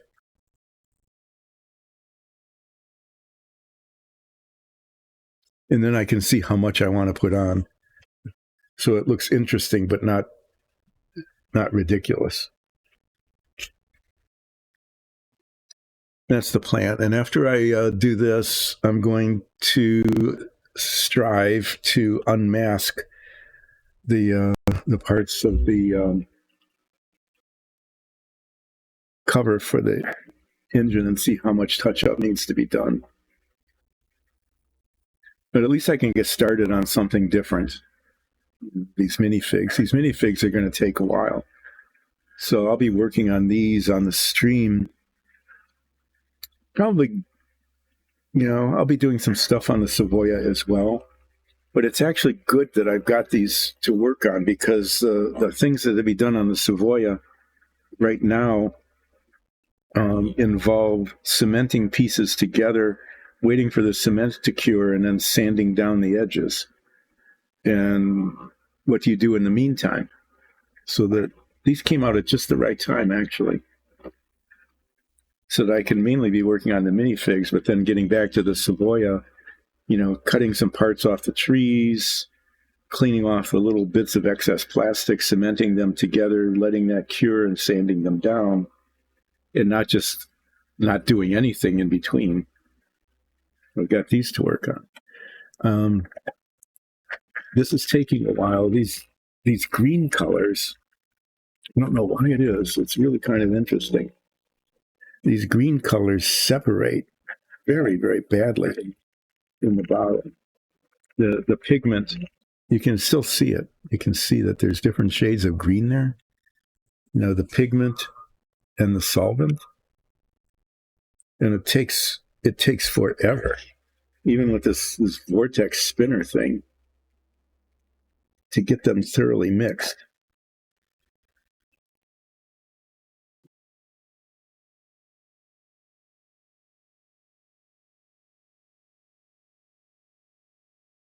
Even with a mixing ball in there, the turquoise is the same way. You can see how it's separated. And all these bluish greens are like that. But this one, the goblin green, I think is just by far the worst as far as the separation on it.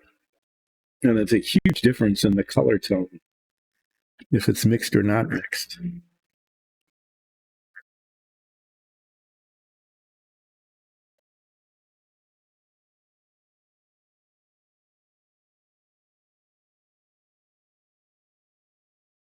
I'm really glad these caps are on here tight, because you can't see it.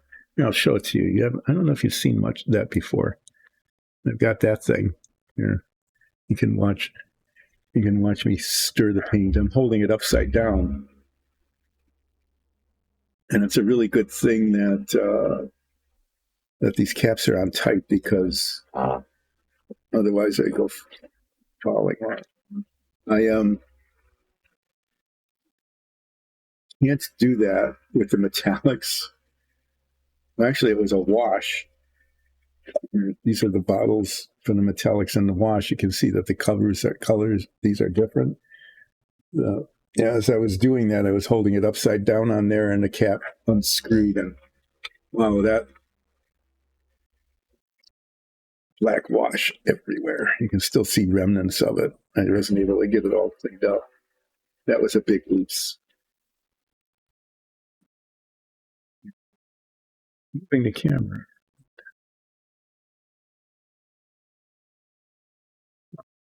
Getting there.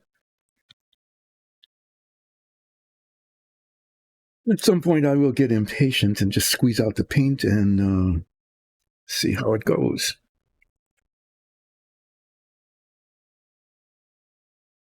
Yeah, you can see here.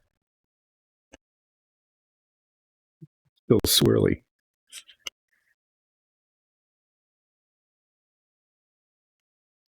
This way.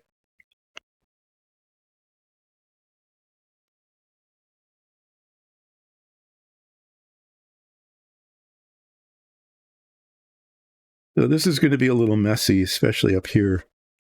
So I need to get it into all these areas here. Down in there. And it's going to get onto the other surfaces.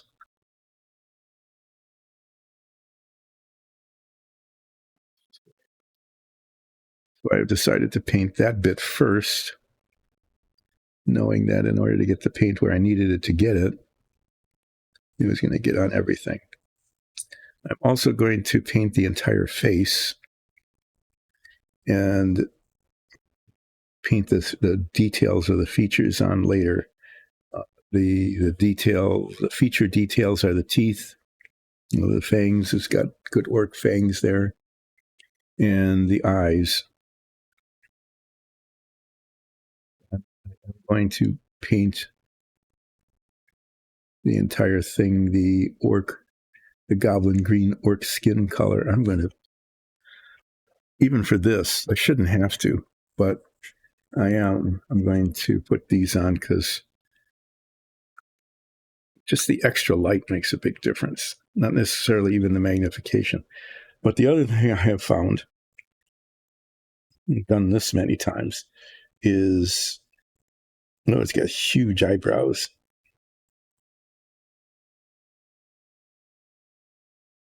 Is like when I'm painting the pants, okay, which I will eventually do. Eventually, is that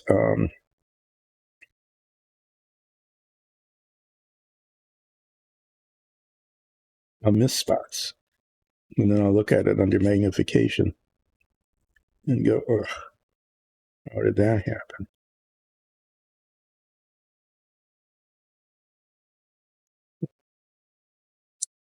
Having learned that lesson many times, what I'm going to do is just kind of routinely use these, like here.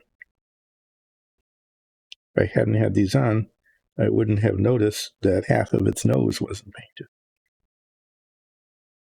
By painting this all green like this, I can see where the detail needs to go. I can see the teeth a whole lot better, and I can see the eyebrows.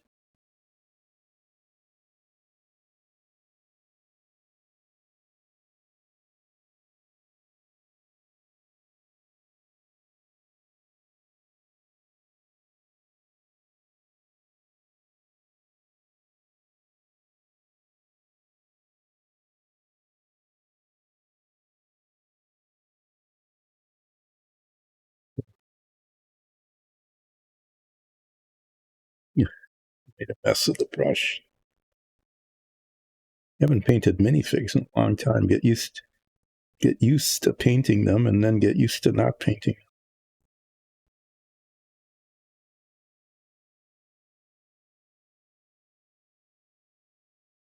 Hmm.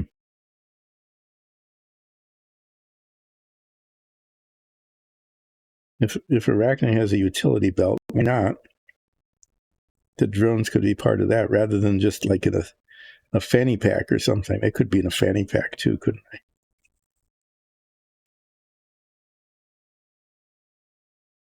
I am a slow painter.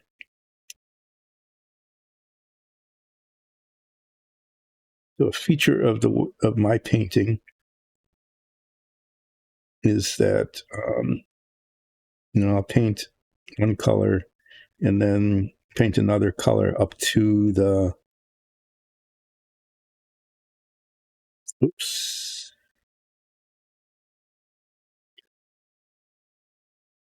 So there's a piece of plastic rosin that needs to be cleaned off before I paint it.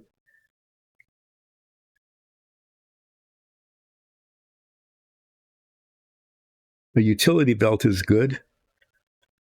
Fanny pack is fun. Why not have a fanny pack? But yeah, you should have every character should have something to hold on to. Um,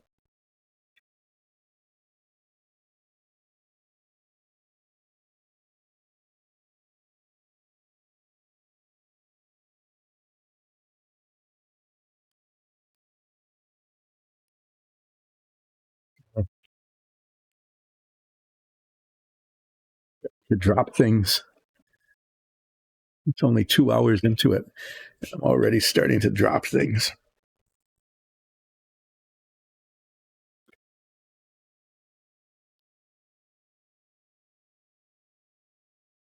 Mm-hmm.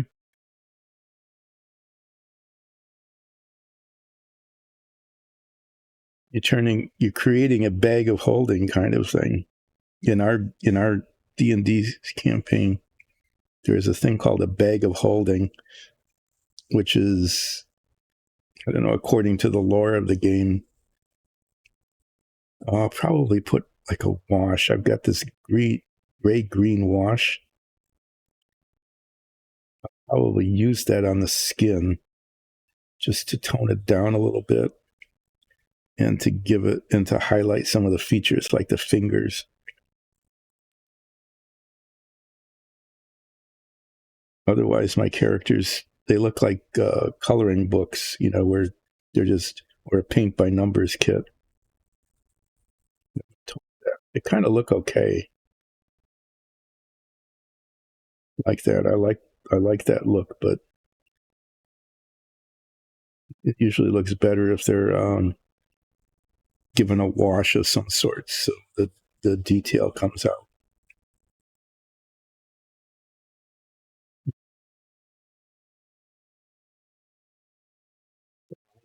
Between the shirt and the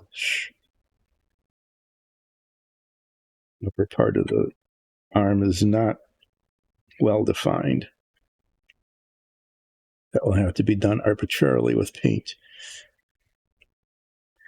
But I'm usually, I'm not the steadiest hand, and so my lines will usually require several iterations. I'll paint a color and then paint it up to it with the other color, and then there'll be some spots, and then go back and forth a couple of times before the line is correct. One of the things I've learned, and I'll pass this along, is that sometimes it's less important the location of the demarcation line between one color and the other. Sometimes you've got some leeway on that, but what's important is the evenness of the line.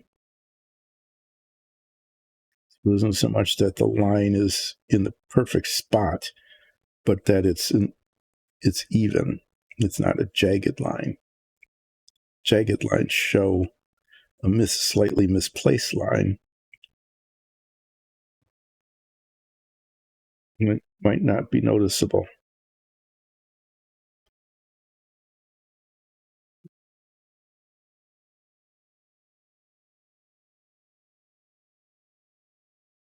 Mm.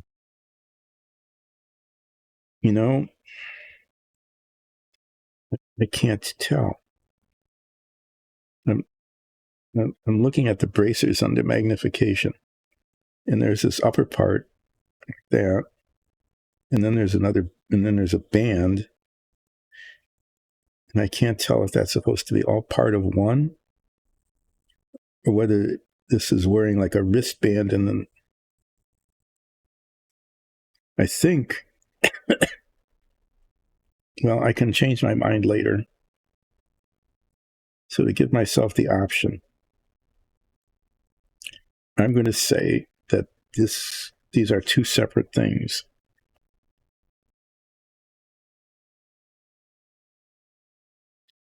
Paint this narrow band of orc skin between one part and the other. And yeah, it's messy because it's just the way it is. Getting it all over the pants.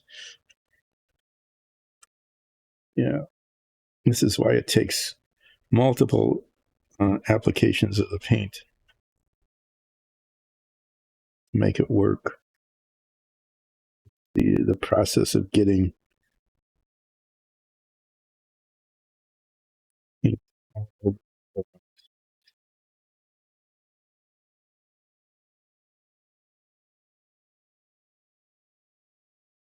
yeah, I think that's going to be okay. I think that's the way it was designed to be. Is that there's the upper part there, and then there's a separate band.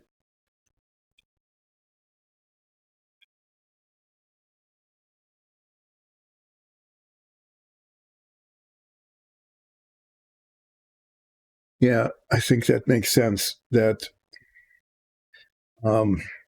that she can manipulate objects, and so it can't just like poof out of nothing go fireball, right? Or poof gas cloud or something like that. Oh, teleportation would be very advanced. Our bard can do that. It can be pretty handy at some point, to make party members be teleported.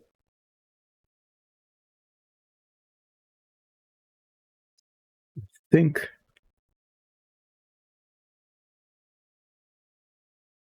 I don't think I'm going to put any metal on here other than like the buttons, maybe, in the belt buckle. I think I'm going to paint these in colors that are associated with the shirt or the pants, probably the shirt.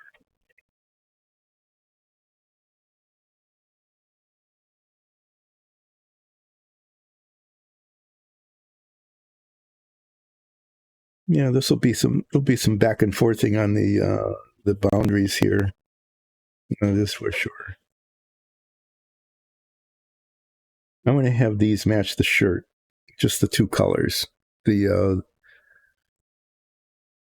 blue green in the center here with the emerald piping, just like the shirt will be blue green with some emerald piping. The belt will be emerald with some gunmetal colored belt buckles and rivets.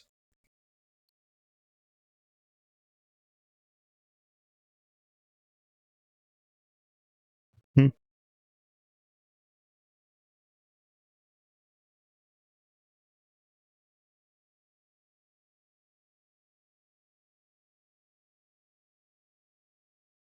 Good thing I'm looking at this. See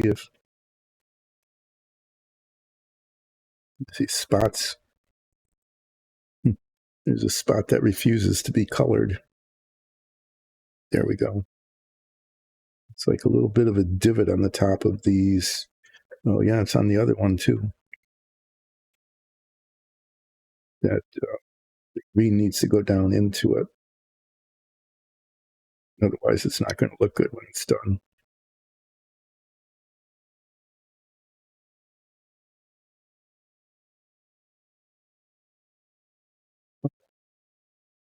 I'm going to let this dry. And then I think I'll paint the hair next.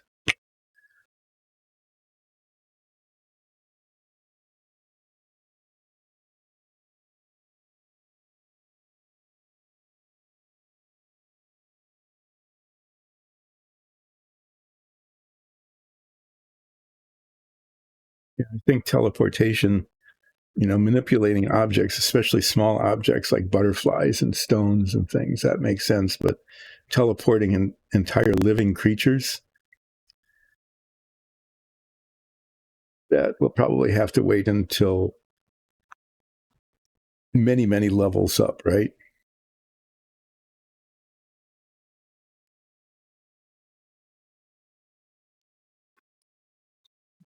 Paint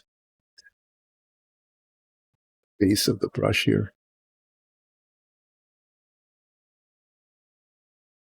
Mm-hmm. Yeah, I mean, moving smallish inanimate objects. Why not? Teleporting people, maybe a stretch. At least until the character is much further along in terms of development.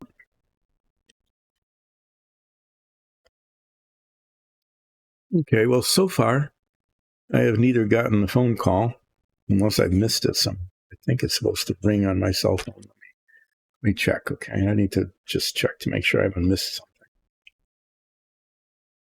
Got a notice that I'm supposed to do a painting stream.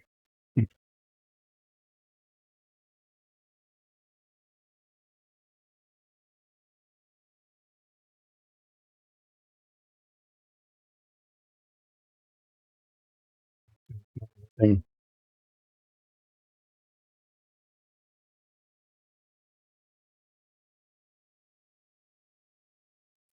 Junk. Okay, well, I haven't missed anything. No one said goodbye yet, so the interruptions that I thought might happen during this stream haven't happened. Orc hair.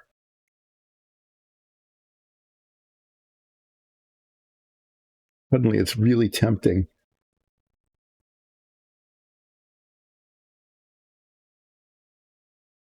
Yeah, that's right. She just changed her appearance so that she could make friends in school.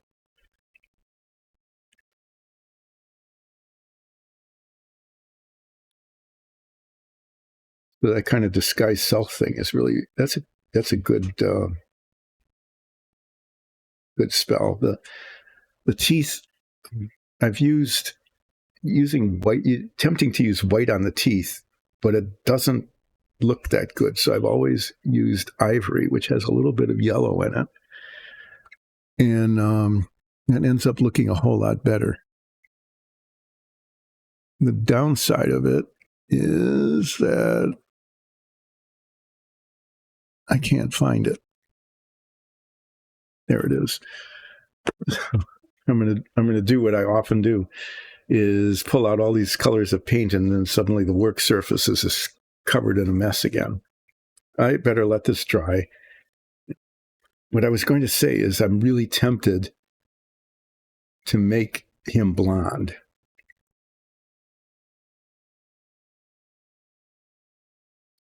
Okay. So yeah, it is an illusion spell, but Arachne has a real transformation spell. So it's more than just a disguise. It's more than just an illusion. It's actually a transformation of her physical substance.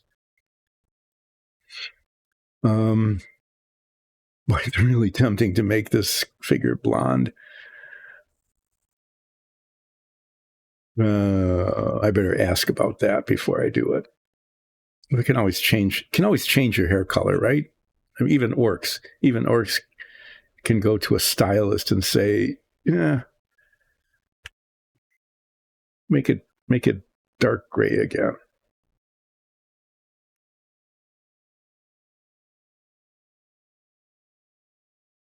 Long flowing hair though. It's just like screaming out, I want to be a blonde.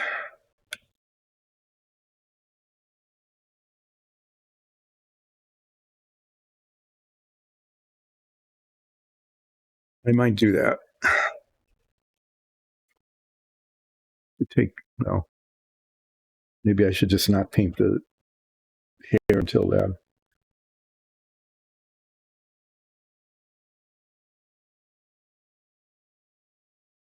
Mm-hmm. Yeah, so she was able to transform herself, so she looked a little more human, in terms of going to school and mixing with the people there with whom she wants to be friends. Okay, I'm going to bring the Savoia back. This will either be a happy time or a sad time. It'll probably be both. After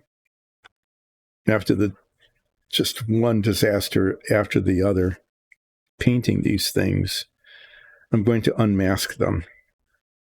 Can see that this one I didn't even bother masking the inside. I need to touch up the inside with that metallic paint for sure. This one I did mask. I don't know. Let's see what happens.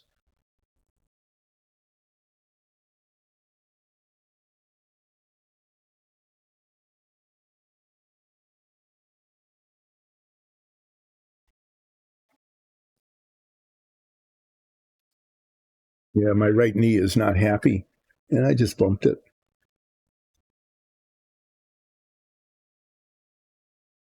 So when she left the school, so she lost that transformation when she left the school. Okay, I understand that now.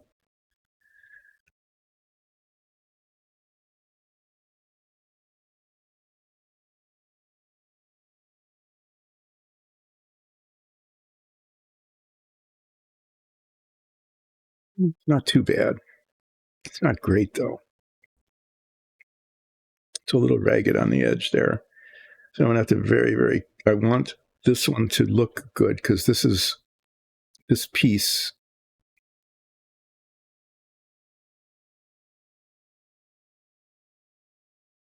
Paint in there. Is that a piece of tape? Okay. Yeah, this piece got messy. This piece sits here, and I want it to be removable, which means that if you take it off, you can see the bottom, and you can just see that there's. I need to fix it. So this is going to take some touching up. This is going to take a lot of touching up. Let's see how these radiators turned out. If I can even get the tape off.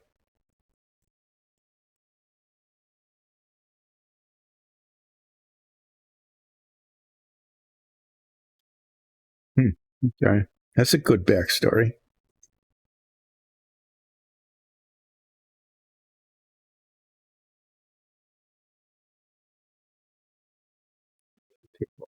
Take the paint off.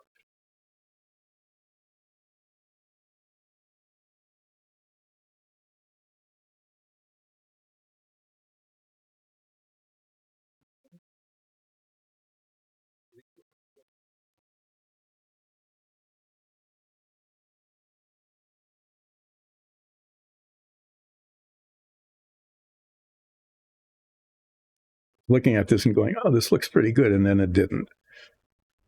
It looked fine until it didn't. There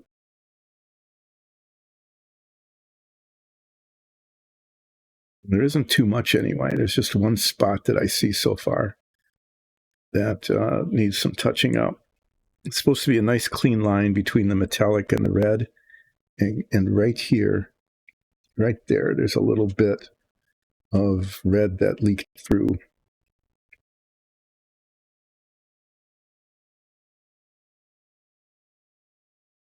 But having one spot isn't too bad. That's right, she doesn't sleep.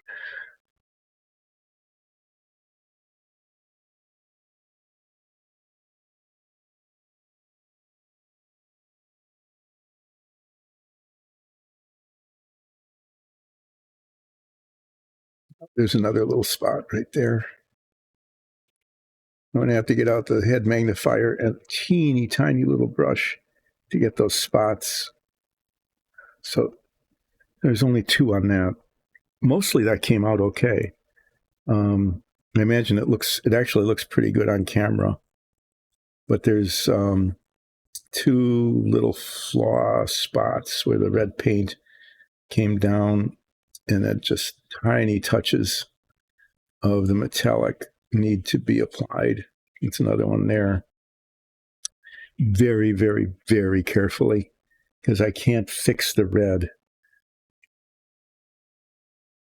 I mean, it's really hard because it's a spray paint.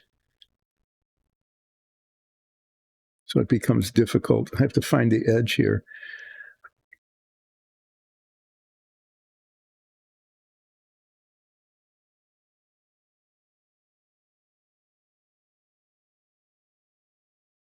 Yeah. It becomes very difficult to touch up spray paint and make it look good. There's another spot pretty much in the same place as the other one. These came out, okay, except for tiny little touching up. I'd say these came out really pretty good. And the touch up is in the same place, they're right on the corner. Okay, so that's not too bad. So far it's looking okay. This I knew it needed to be touched up. I don't have to be extremely careful with this because it goes on. Oh, yeah. Oh, the gold part. The gold part is important. Let's see how that came out. Yep. Little bits around the edges. Ah. Oh, yeah. Okay.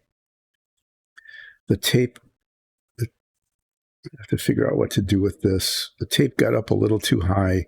That needs to be red.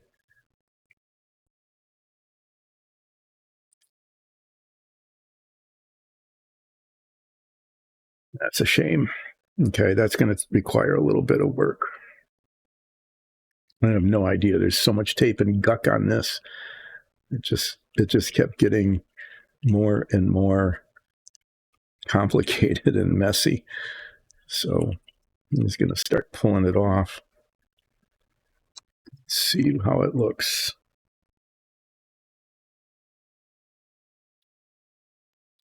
Get the stick out. Can I even get the stick off?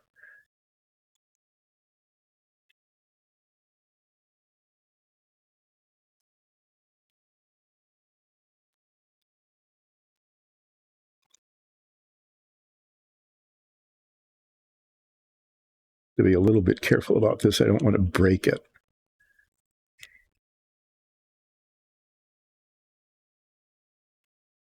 Did that once already, where I broke one of the seams.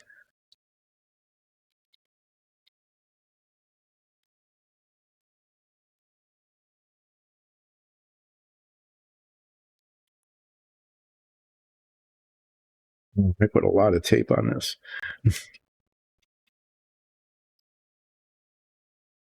Yeah, that didn't come out very well.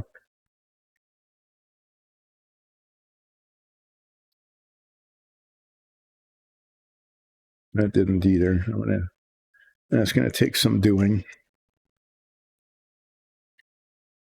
Up here, it's a highly visible spot. Up here, yeah, and it didn't work.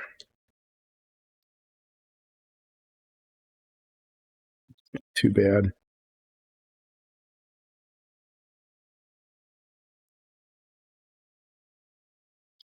Mess along here.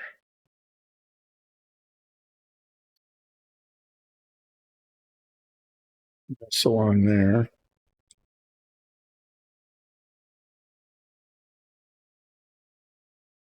Well, this is going to take more work fixing it up than I was hoping. I mean, the taping, like the whole inside isn't a mess, but there's just, it's just yucky. Okay, I'm going to have to be really cautious painting that. So I probably am going to wait until it's getting late in the stream and I start losing focus, and I could make a mess of things. And I'm trying to not have more of a mess than I need. But all of the effort I made at taping this turned out to be largely futile. Some of this is going to be fairly easy to fix, like around here. Okay, that's not going to be too bad because this gets cemented on. It gets cemented on here like that. Okay.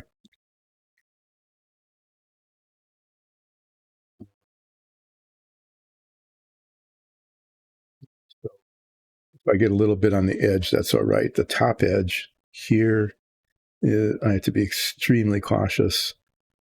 This here also, and on that side and here. And then in other spots like down here, that's not too big a deal. I think, a little bit around the holes. So this is going to take some work. These are tiny little dots. I'm going to be very cautious with those. I want these to look good. This is going to be careful. This one I don't have to be extremely careful on. If I get a little bit over the edge, that's okay because those get cemented in. But they've got an issue right here that needs to be red, and these need to be gold. So I'm going to touch up the gold. And at least the sides came out okay.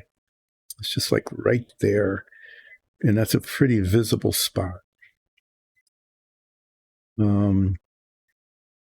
Just I knew that hitting that edge right with the tape was going to be hard. It came out okay here, but not on this side. need the head magnifier to see what I'm doing there.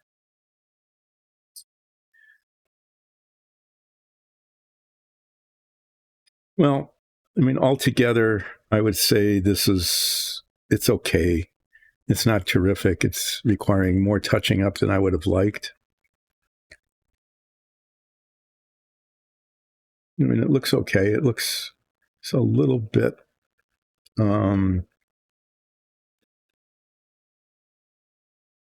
it's not perfectly flat. It's just the texture of the paint, but I can live with that.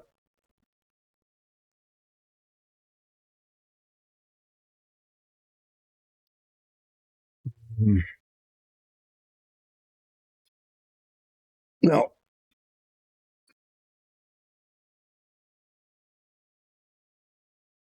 look at the hair color for the work. I really don't know if they're going to like it or not. The being a blonde, but I'm thinking like maybe not yellow blonde, but maybe like this, a really light brown, like bone white. Well, that's a pretty good color. Maybe even like dark sand with a brown wash. That's not bad either.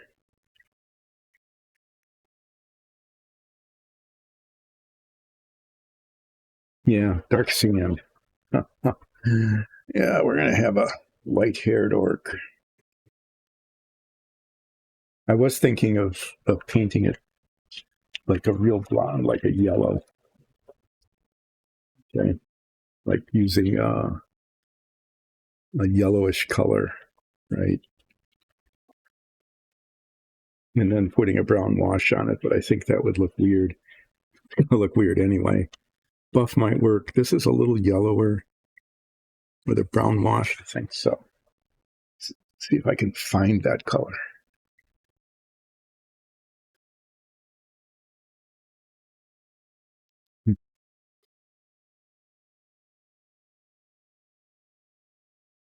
White, that's the alternative. Dark sand. Yeah. Why not? Why not? Let's see.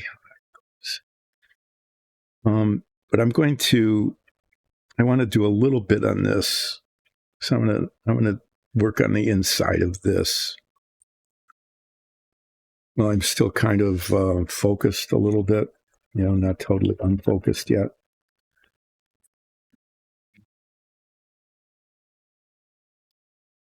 Because I need to work on the outside thing. I'm trying to remember which gold did I use?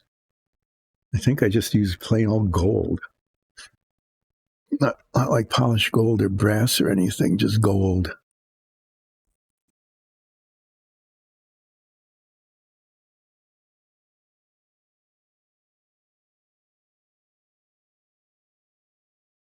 Brass. Right, brass. That's gold. I need that's going to require some special work to get that spot right there. See that? Right there, that tiny little spot needs to be red. And that requires spraying some of the red. And I have to look at this and see. Just a little ragged there, a little more ragged than I would really like.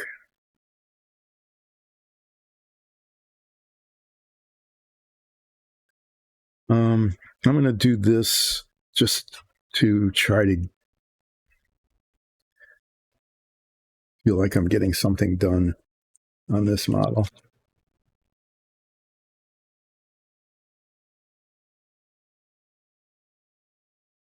There's just going to be a lot more touch up on this than I expected.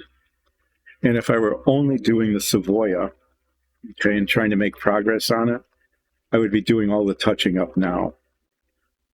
Okay, all of it, so that I could do the assembly on Wednesday. But I don't need to now because I've got the minifigs to work on, which is really nice because then it means that I can work on this a little bit, put off touching up until I'm fresh.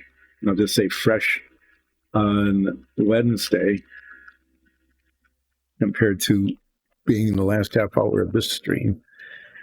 And then work on the minifig in the meantime. And I won't be wasting a lot of time that way. There's the trash. I can show you. That's all the tape that I took off, all the trash. I have to throw that away later.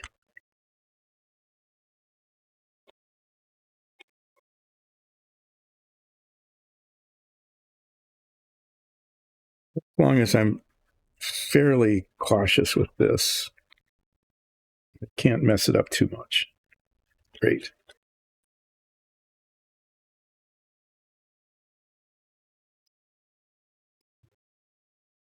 And I want to make sure that the orc skin is dry before I paint the hair.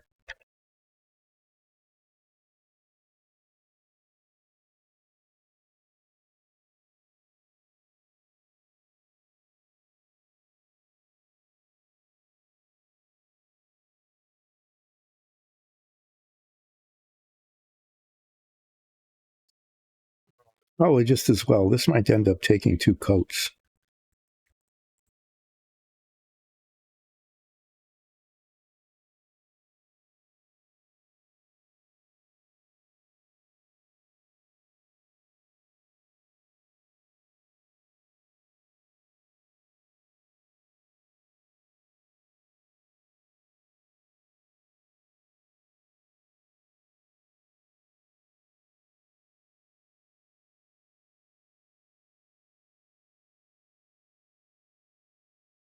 I'm just going to plan on that. So it's just as well that I'm doing this now, because I don't have to put a second coat on it.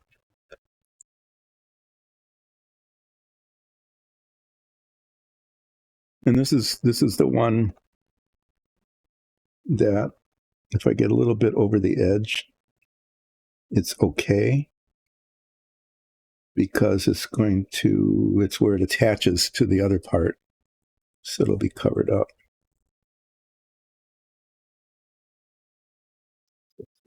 This is good. This is a nice low risk thing to do at this point.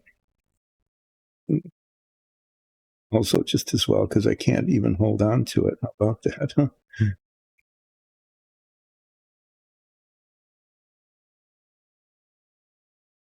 I would put it on the sticky tack holder, but I don't want to mar the paint. So I'm going to get skin oil all over it instead.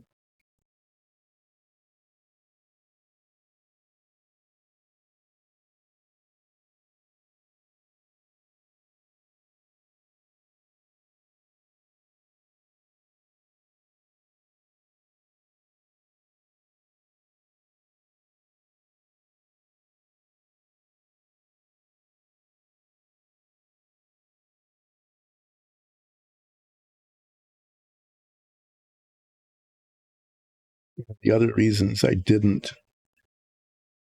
mask this whole thing, besides it just being just a really difficult thing to have done anyway, is that I had initially painted it the wrong shade of metallic.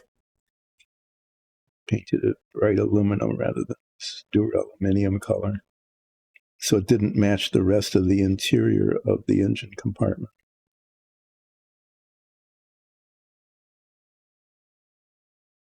This will definitely need a second coat.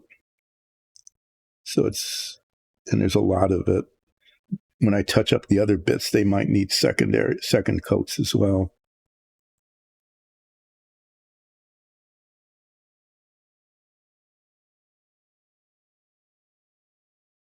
I'll be doing that when I am much more focused than I am at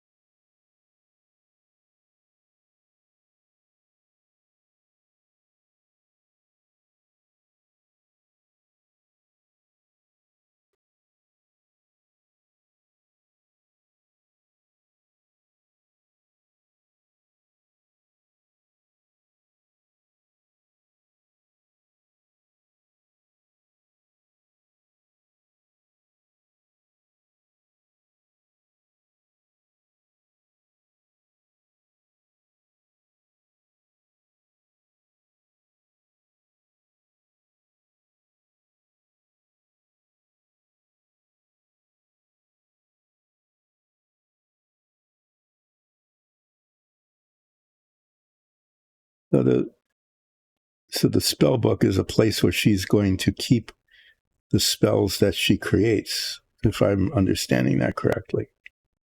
Okay, well, that's not too bad, considering that it was just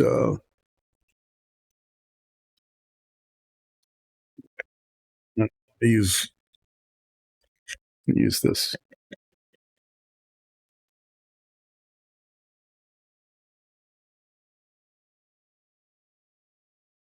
Brush. I want to make sure it's clean. I don't want little metallic flakes. Well, why not? It'd be kind of fun.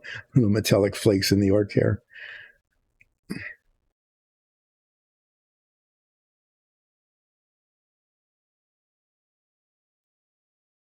Okay. So just to recap, what I've done so far is I cleaned up the work surface. That was kind of a miracle. I unmasked this and found that these had tiny little flaws, but are in general the best pieces that have come out. These need touching up. This one needs extremely careful touching up because it's a piece that comes off.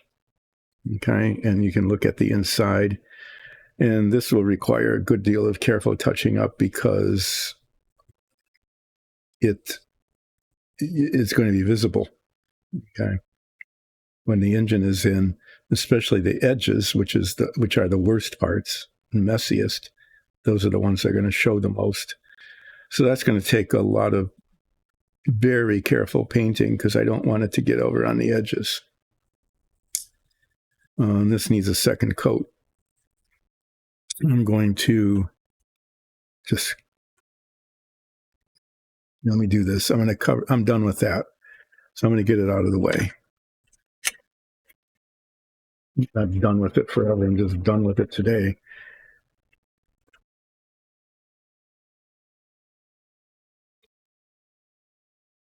Almost knocked over my minifig. I didn't want to do that. So the colors I'll be using. Okay, so that's out of the way. Wow. Yeah, I'm starting to get, the last half hour just gets, the temperature doesn't change down here. But it starts out and I feel, okay, it's not too cold. And then it's cold.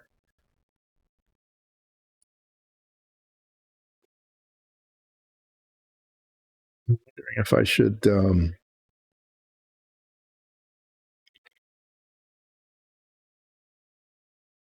I don't know. I'm almost thinking that maybe I should throwing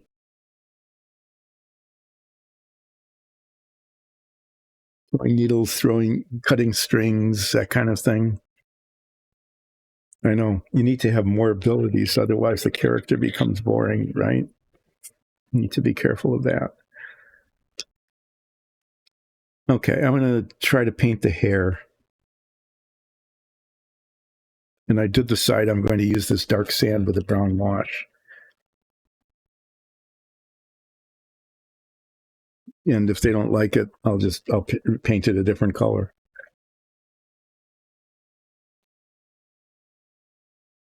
In order to get an opinion, one of them would have to come down, Nikki or Lexi would have to come down and look at it and give an opinion and say, oh, orcs don't have that kind of hair. But then again, you have to remember, this is a divorcee, okay? This is a divorcee orc. And is, looking all buff and everything, saying, yeah, hey, look at me, I'm a long, flowing, blondish hair, hey, that kind of thing, right?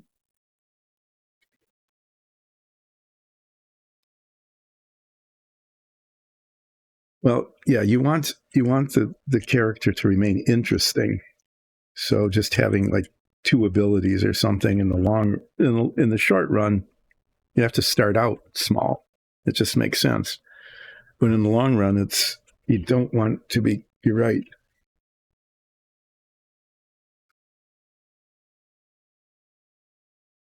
Having too much can be overwhelming.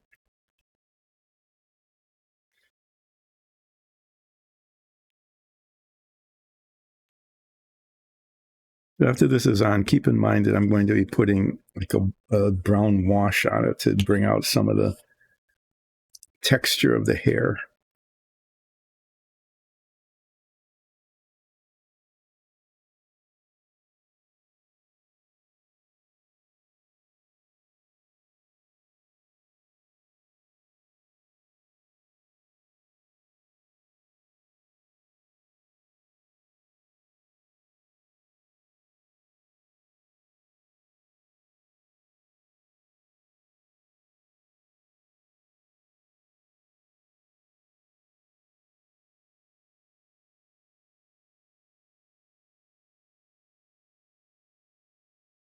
It's a pretty nice light color. It gets a little darker as it dries.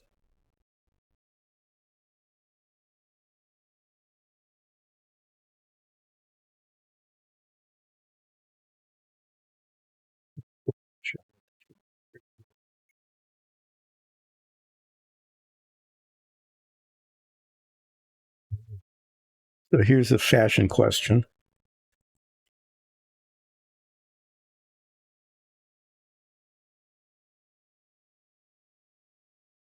Does he dye his eyebrows too?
I'm just painting the eyebrows the same color here.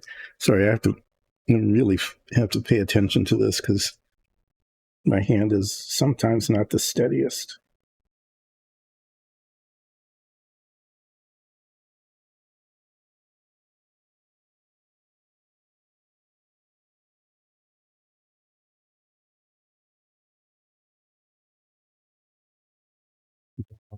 Do them.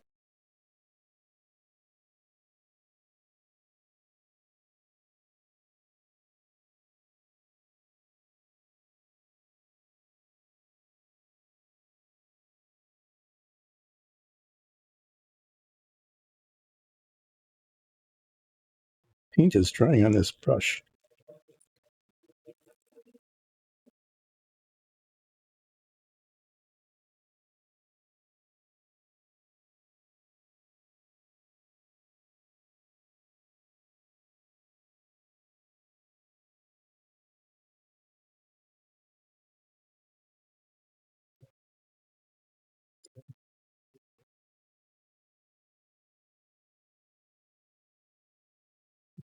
Fashionista here is going to turn out to be pretty orky fashionista.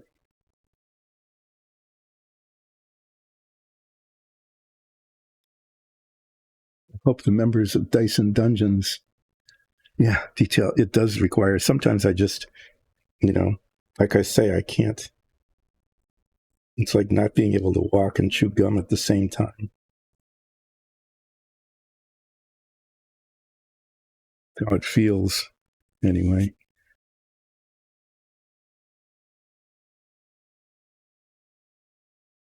Doing this.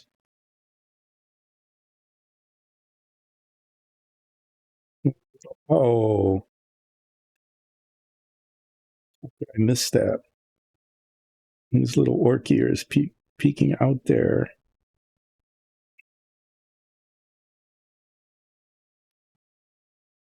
And I'm going to have to get the goblin green. I'm going to try to paint those little orc ears yet today. This is probably not going to work. I'll just say right now that until I was doing this. I didn't see them, but I'm going to try to paint them using a teeny tiny little brush without messing up the golden locks that he has developed.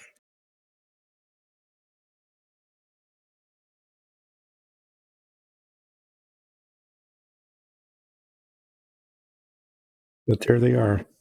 Those little bits, little tips of orc ears sticking up.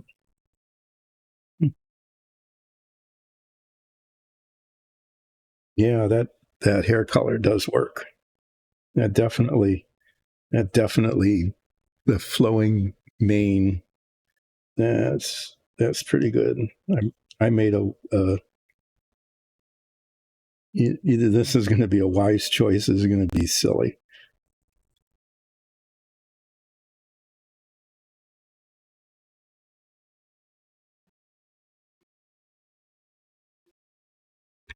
Can't paint the little orc ears now because the paint all around them is wet. I need to remember that they're there.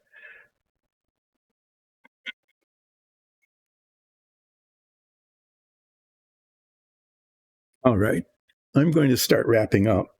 I mean, I could do a little more painting on something, but I wouldn't get very far, and it just doesn't make sense. So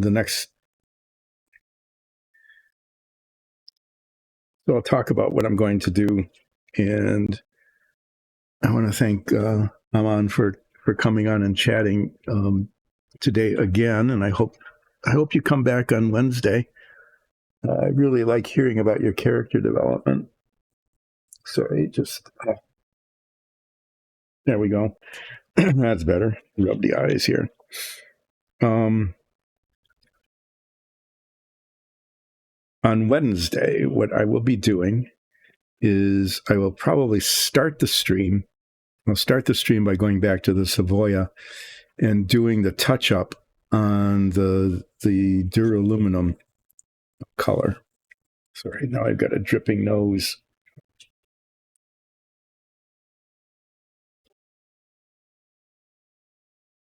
Okay. After I unmasked them, you saw that.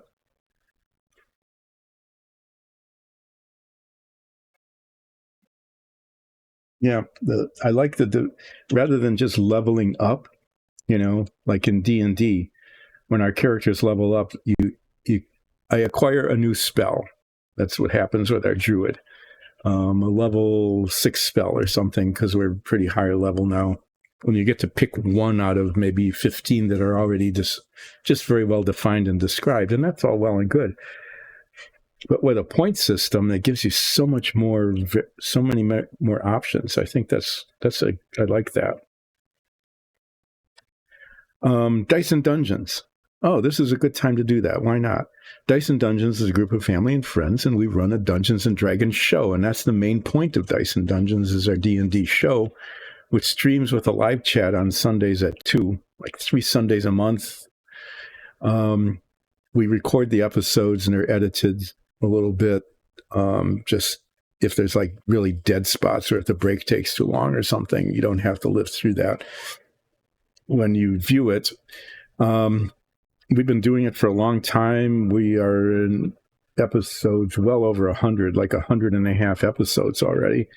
And that means that you can go back on YouTube or a podcast and catch up with the previous episodes and get to learn and know about our characters. That would be a really great thing to do. And this stream is a spin-off, and some spin-offs work pretty well and some don't. You've seen those happen off TV shows. Yeah, a great show, and the next thing you know, you get a lame spin-off. Well, this is the lame spin-off of Dice and Dungeons, because like this, we print our own minifigs and do our own dungeon tiles, which then show up in the show. These guys, the 4 I'm working on now, here's the other 3. Let me bring those back onto screen. Okay. These guys are part part of our party. They're not part of our character party, Midnight Brunch, but they are part of the same mercenary guild to which we belong, and they show up in our stream sometimes and are helpful. Well, they're supposed to be helpful. And so these were just printed. They're fresh off the rosin printer last night. Yesterday afternoon, they got primed, and now I'm painting them, and I'm starting with the Orc Spellcaster. These are the divorcees, and so they might be dressed in a somewhat less than the way you would expect. Like this guy is actually going to be having a blue, green, and turquoise outfit, and flowing hair. So I'll be painting these and on and off in between the Savoia, and they will show up if you catch a future episode, probably like 5 or 6 episodes from now. These guys will show up, and you'll see them and say, "Oh, I saw them being painted. Oh, cool." So I'll just set this down like this. I think that's okay.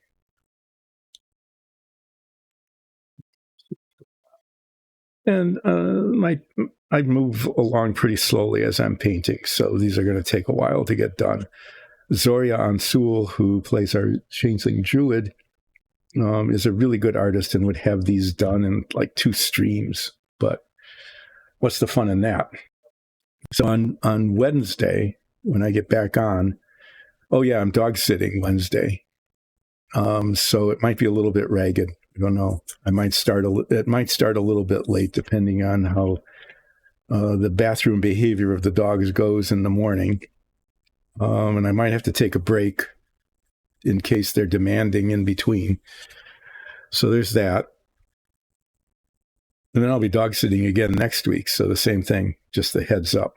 And I'll try to talk about that at the beginning of each stream. Instead of doing things, I'll talk about that. So on Wednesday, I'm going to work on the Savoia again, doing touch-up. Yeah, okay, well, that's a big deal, working that out ahead of time. So you're all prepared then for that as part of your sessions. Well done. So work on the Savoia. The touching up is going to take 2 coats because the metallic is also slightly translucent and the red shows through. So 2 or 3 coats of that, applied very carefully, tiny dots at a time. I'm going to start with that, and then the paint will dry, and then I'll be able to do a second coat yet during the stream on Wednesday, and maybe even a third coat, because it takes like a half hour for it to dry enough to put another coat on, and there'll be time to do that. And in between doing that touching up, I'll be working on the Orc Spellcaster. And that'll work actually pretty well, I think, going back and forth, so that I can do some touching up on the Savoia, do some painting on this. While this is drying, I can go back and do some second coating on the Savoia. While that's drying, I can come back. That'll be okay, going back and forth like that.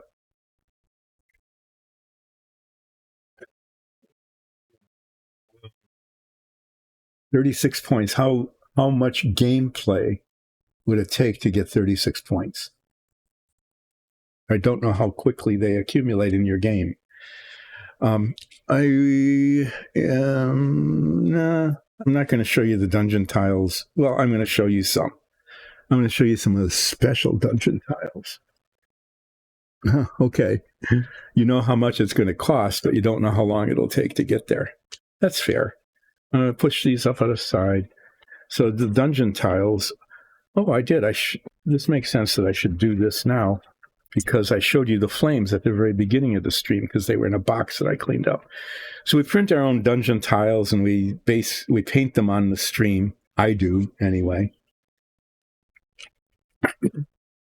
So it could take, it'll take a while to get the 36, probably like 35 sessions if you're really good and your DM gives you 2 points. So yes, so these are printed and then painted, and these are really cool because there's ball magnets in the corners, and you can see they grab onto each other. You can take them apart and rearrange them. They don't need a special surface. They don't need clips that are hard to work with. So this was something our DM came up with. But the cool thing is that if you've got like a fire mage, right, sigils printed on and then hand painted on, I think I did that. I think it looks pretty good. I'll say that. So this cauldron will have like a magnet in the bottom, and these flames have a magnet in the bottom. So you have to get at least one, which is good, so that you can't get stiffed, right? And say, oh, I'm not giving you any because I'm just feeling mean today. Flame on in the game, like if we were playing the show and the mage says flame on, oof, you got a flame in the cauldron. Cool, huh? That works pretty well. This is another cool tile.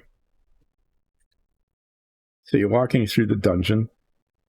Oh, I'll just pull this guy out and hope not to break the sword. So you're walking through the dungeon, going do, and that looks just like a dungeon wall, right? Except for the part that's got scraped. Oh, no, I did this seriously? When I was spattering paint, this is like 3 feet away from the spattering, and I got this spatters on it. Fortunately, this is just a sample tile. Long story. I was spattering paint on it on a piece of rock there. Yeah, you could lose a party member if they go, you played badly today, I don't like you, and then you're not getting any points. That wouldn't be good. I'm walking through the dungeon, and there's just the regular wall there, and I don't detect traps. And then the DM says, oh, by the way, you have just triggered a trap. And this wall then rotates, and yep, flame comes on. This one isn't magnetized, but you can see how that works. Okay, there's a brass plate there, and the flame comes out, and you just got flamed. So despite my clumsiness, the way this works is that for the players, even depending on how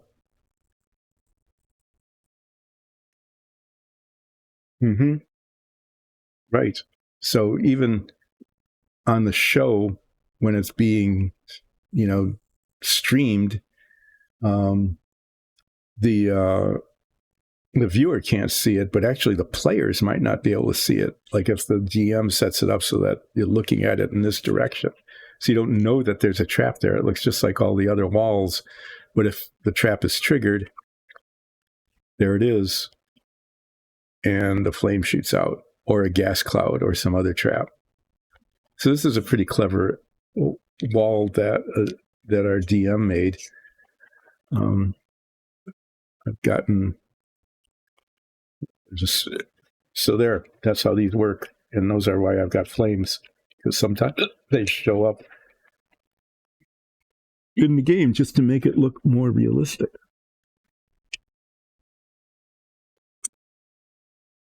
We actually, since those are so easy to manipulate, our DM actually had a mimic dungeon once, where after we, destroyed a power source, the dungeon just reconfigured itself right there during the stream. So these flames are another story. When I started doing these, it took a long time to paint each one. There was an undercoat of yellow, which sometimes took 2 coats, and then an orange, and then a red. And the DM said, well, that's taking way too long. If I want a whole lot of flames, it'll take you the better part of forever to make them. And so we got, they're almost as good. It's not quite the same, but they don't look too bad on camera if you're just, showing a flame. So instead of painting it yellow, we got some yellow primer. And then I'm only using 1 color instead of 2 colors to touch all of it. And I think that came okay. Again, if you're up close, this clearly looks better, but it's not too bad. It looks pretty flamey. It looks pretty fiery. So I'm kind of happy with that. How that came out, and the DM was happy too, because it took like 20% of the time that it would otherwise, which means I can get more of them done. Okay, I'm going to wrap up now.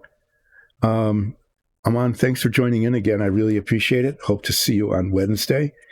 And I know what will happen on Wednesday, at least what I'll be striving and endeavoring to do, working on the touching up on the Savoia. And as I'm waiting for that paint to dry, I'll be working on this minifig. And while I'm waiting for this to dry, I'll be going back and forth and hopefully making noticeable progress with both the minifig and the Savoia. And I will make an effort to not forget its tiny little orc ears that are sticking out through its flowing locks. See how it goes. If it goes badly, there's always just get out the primer, erase it, and start over again.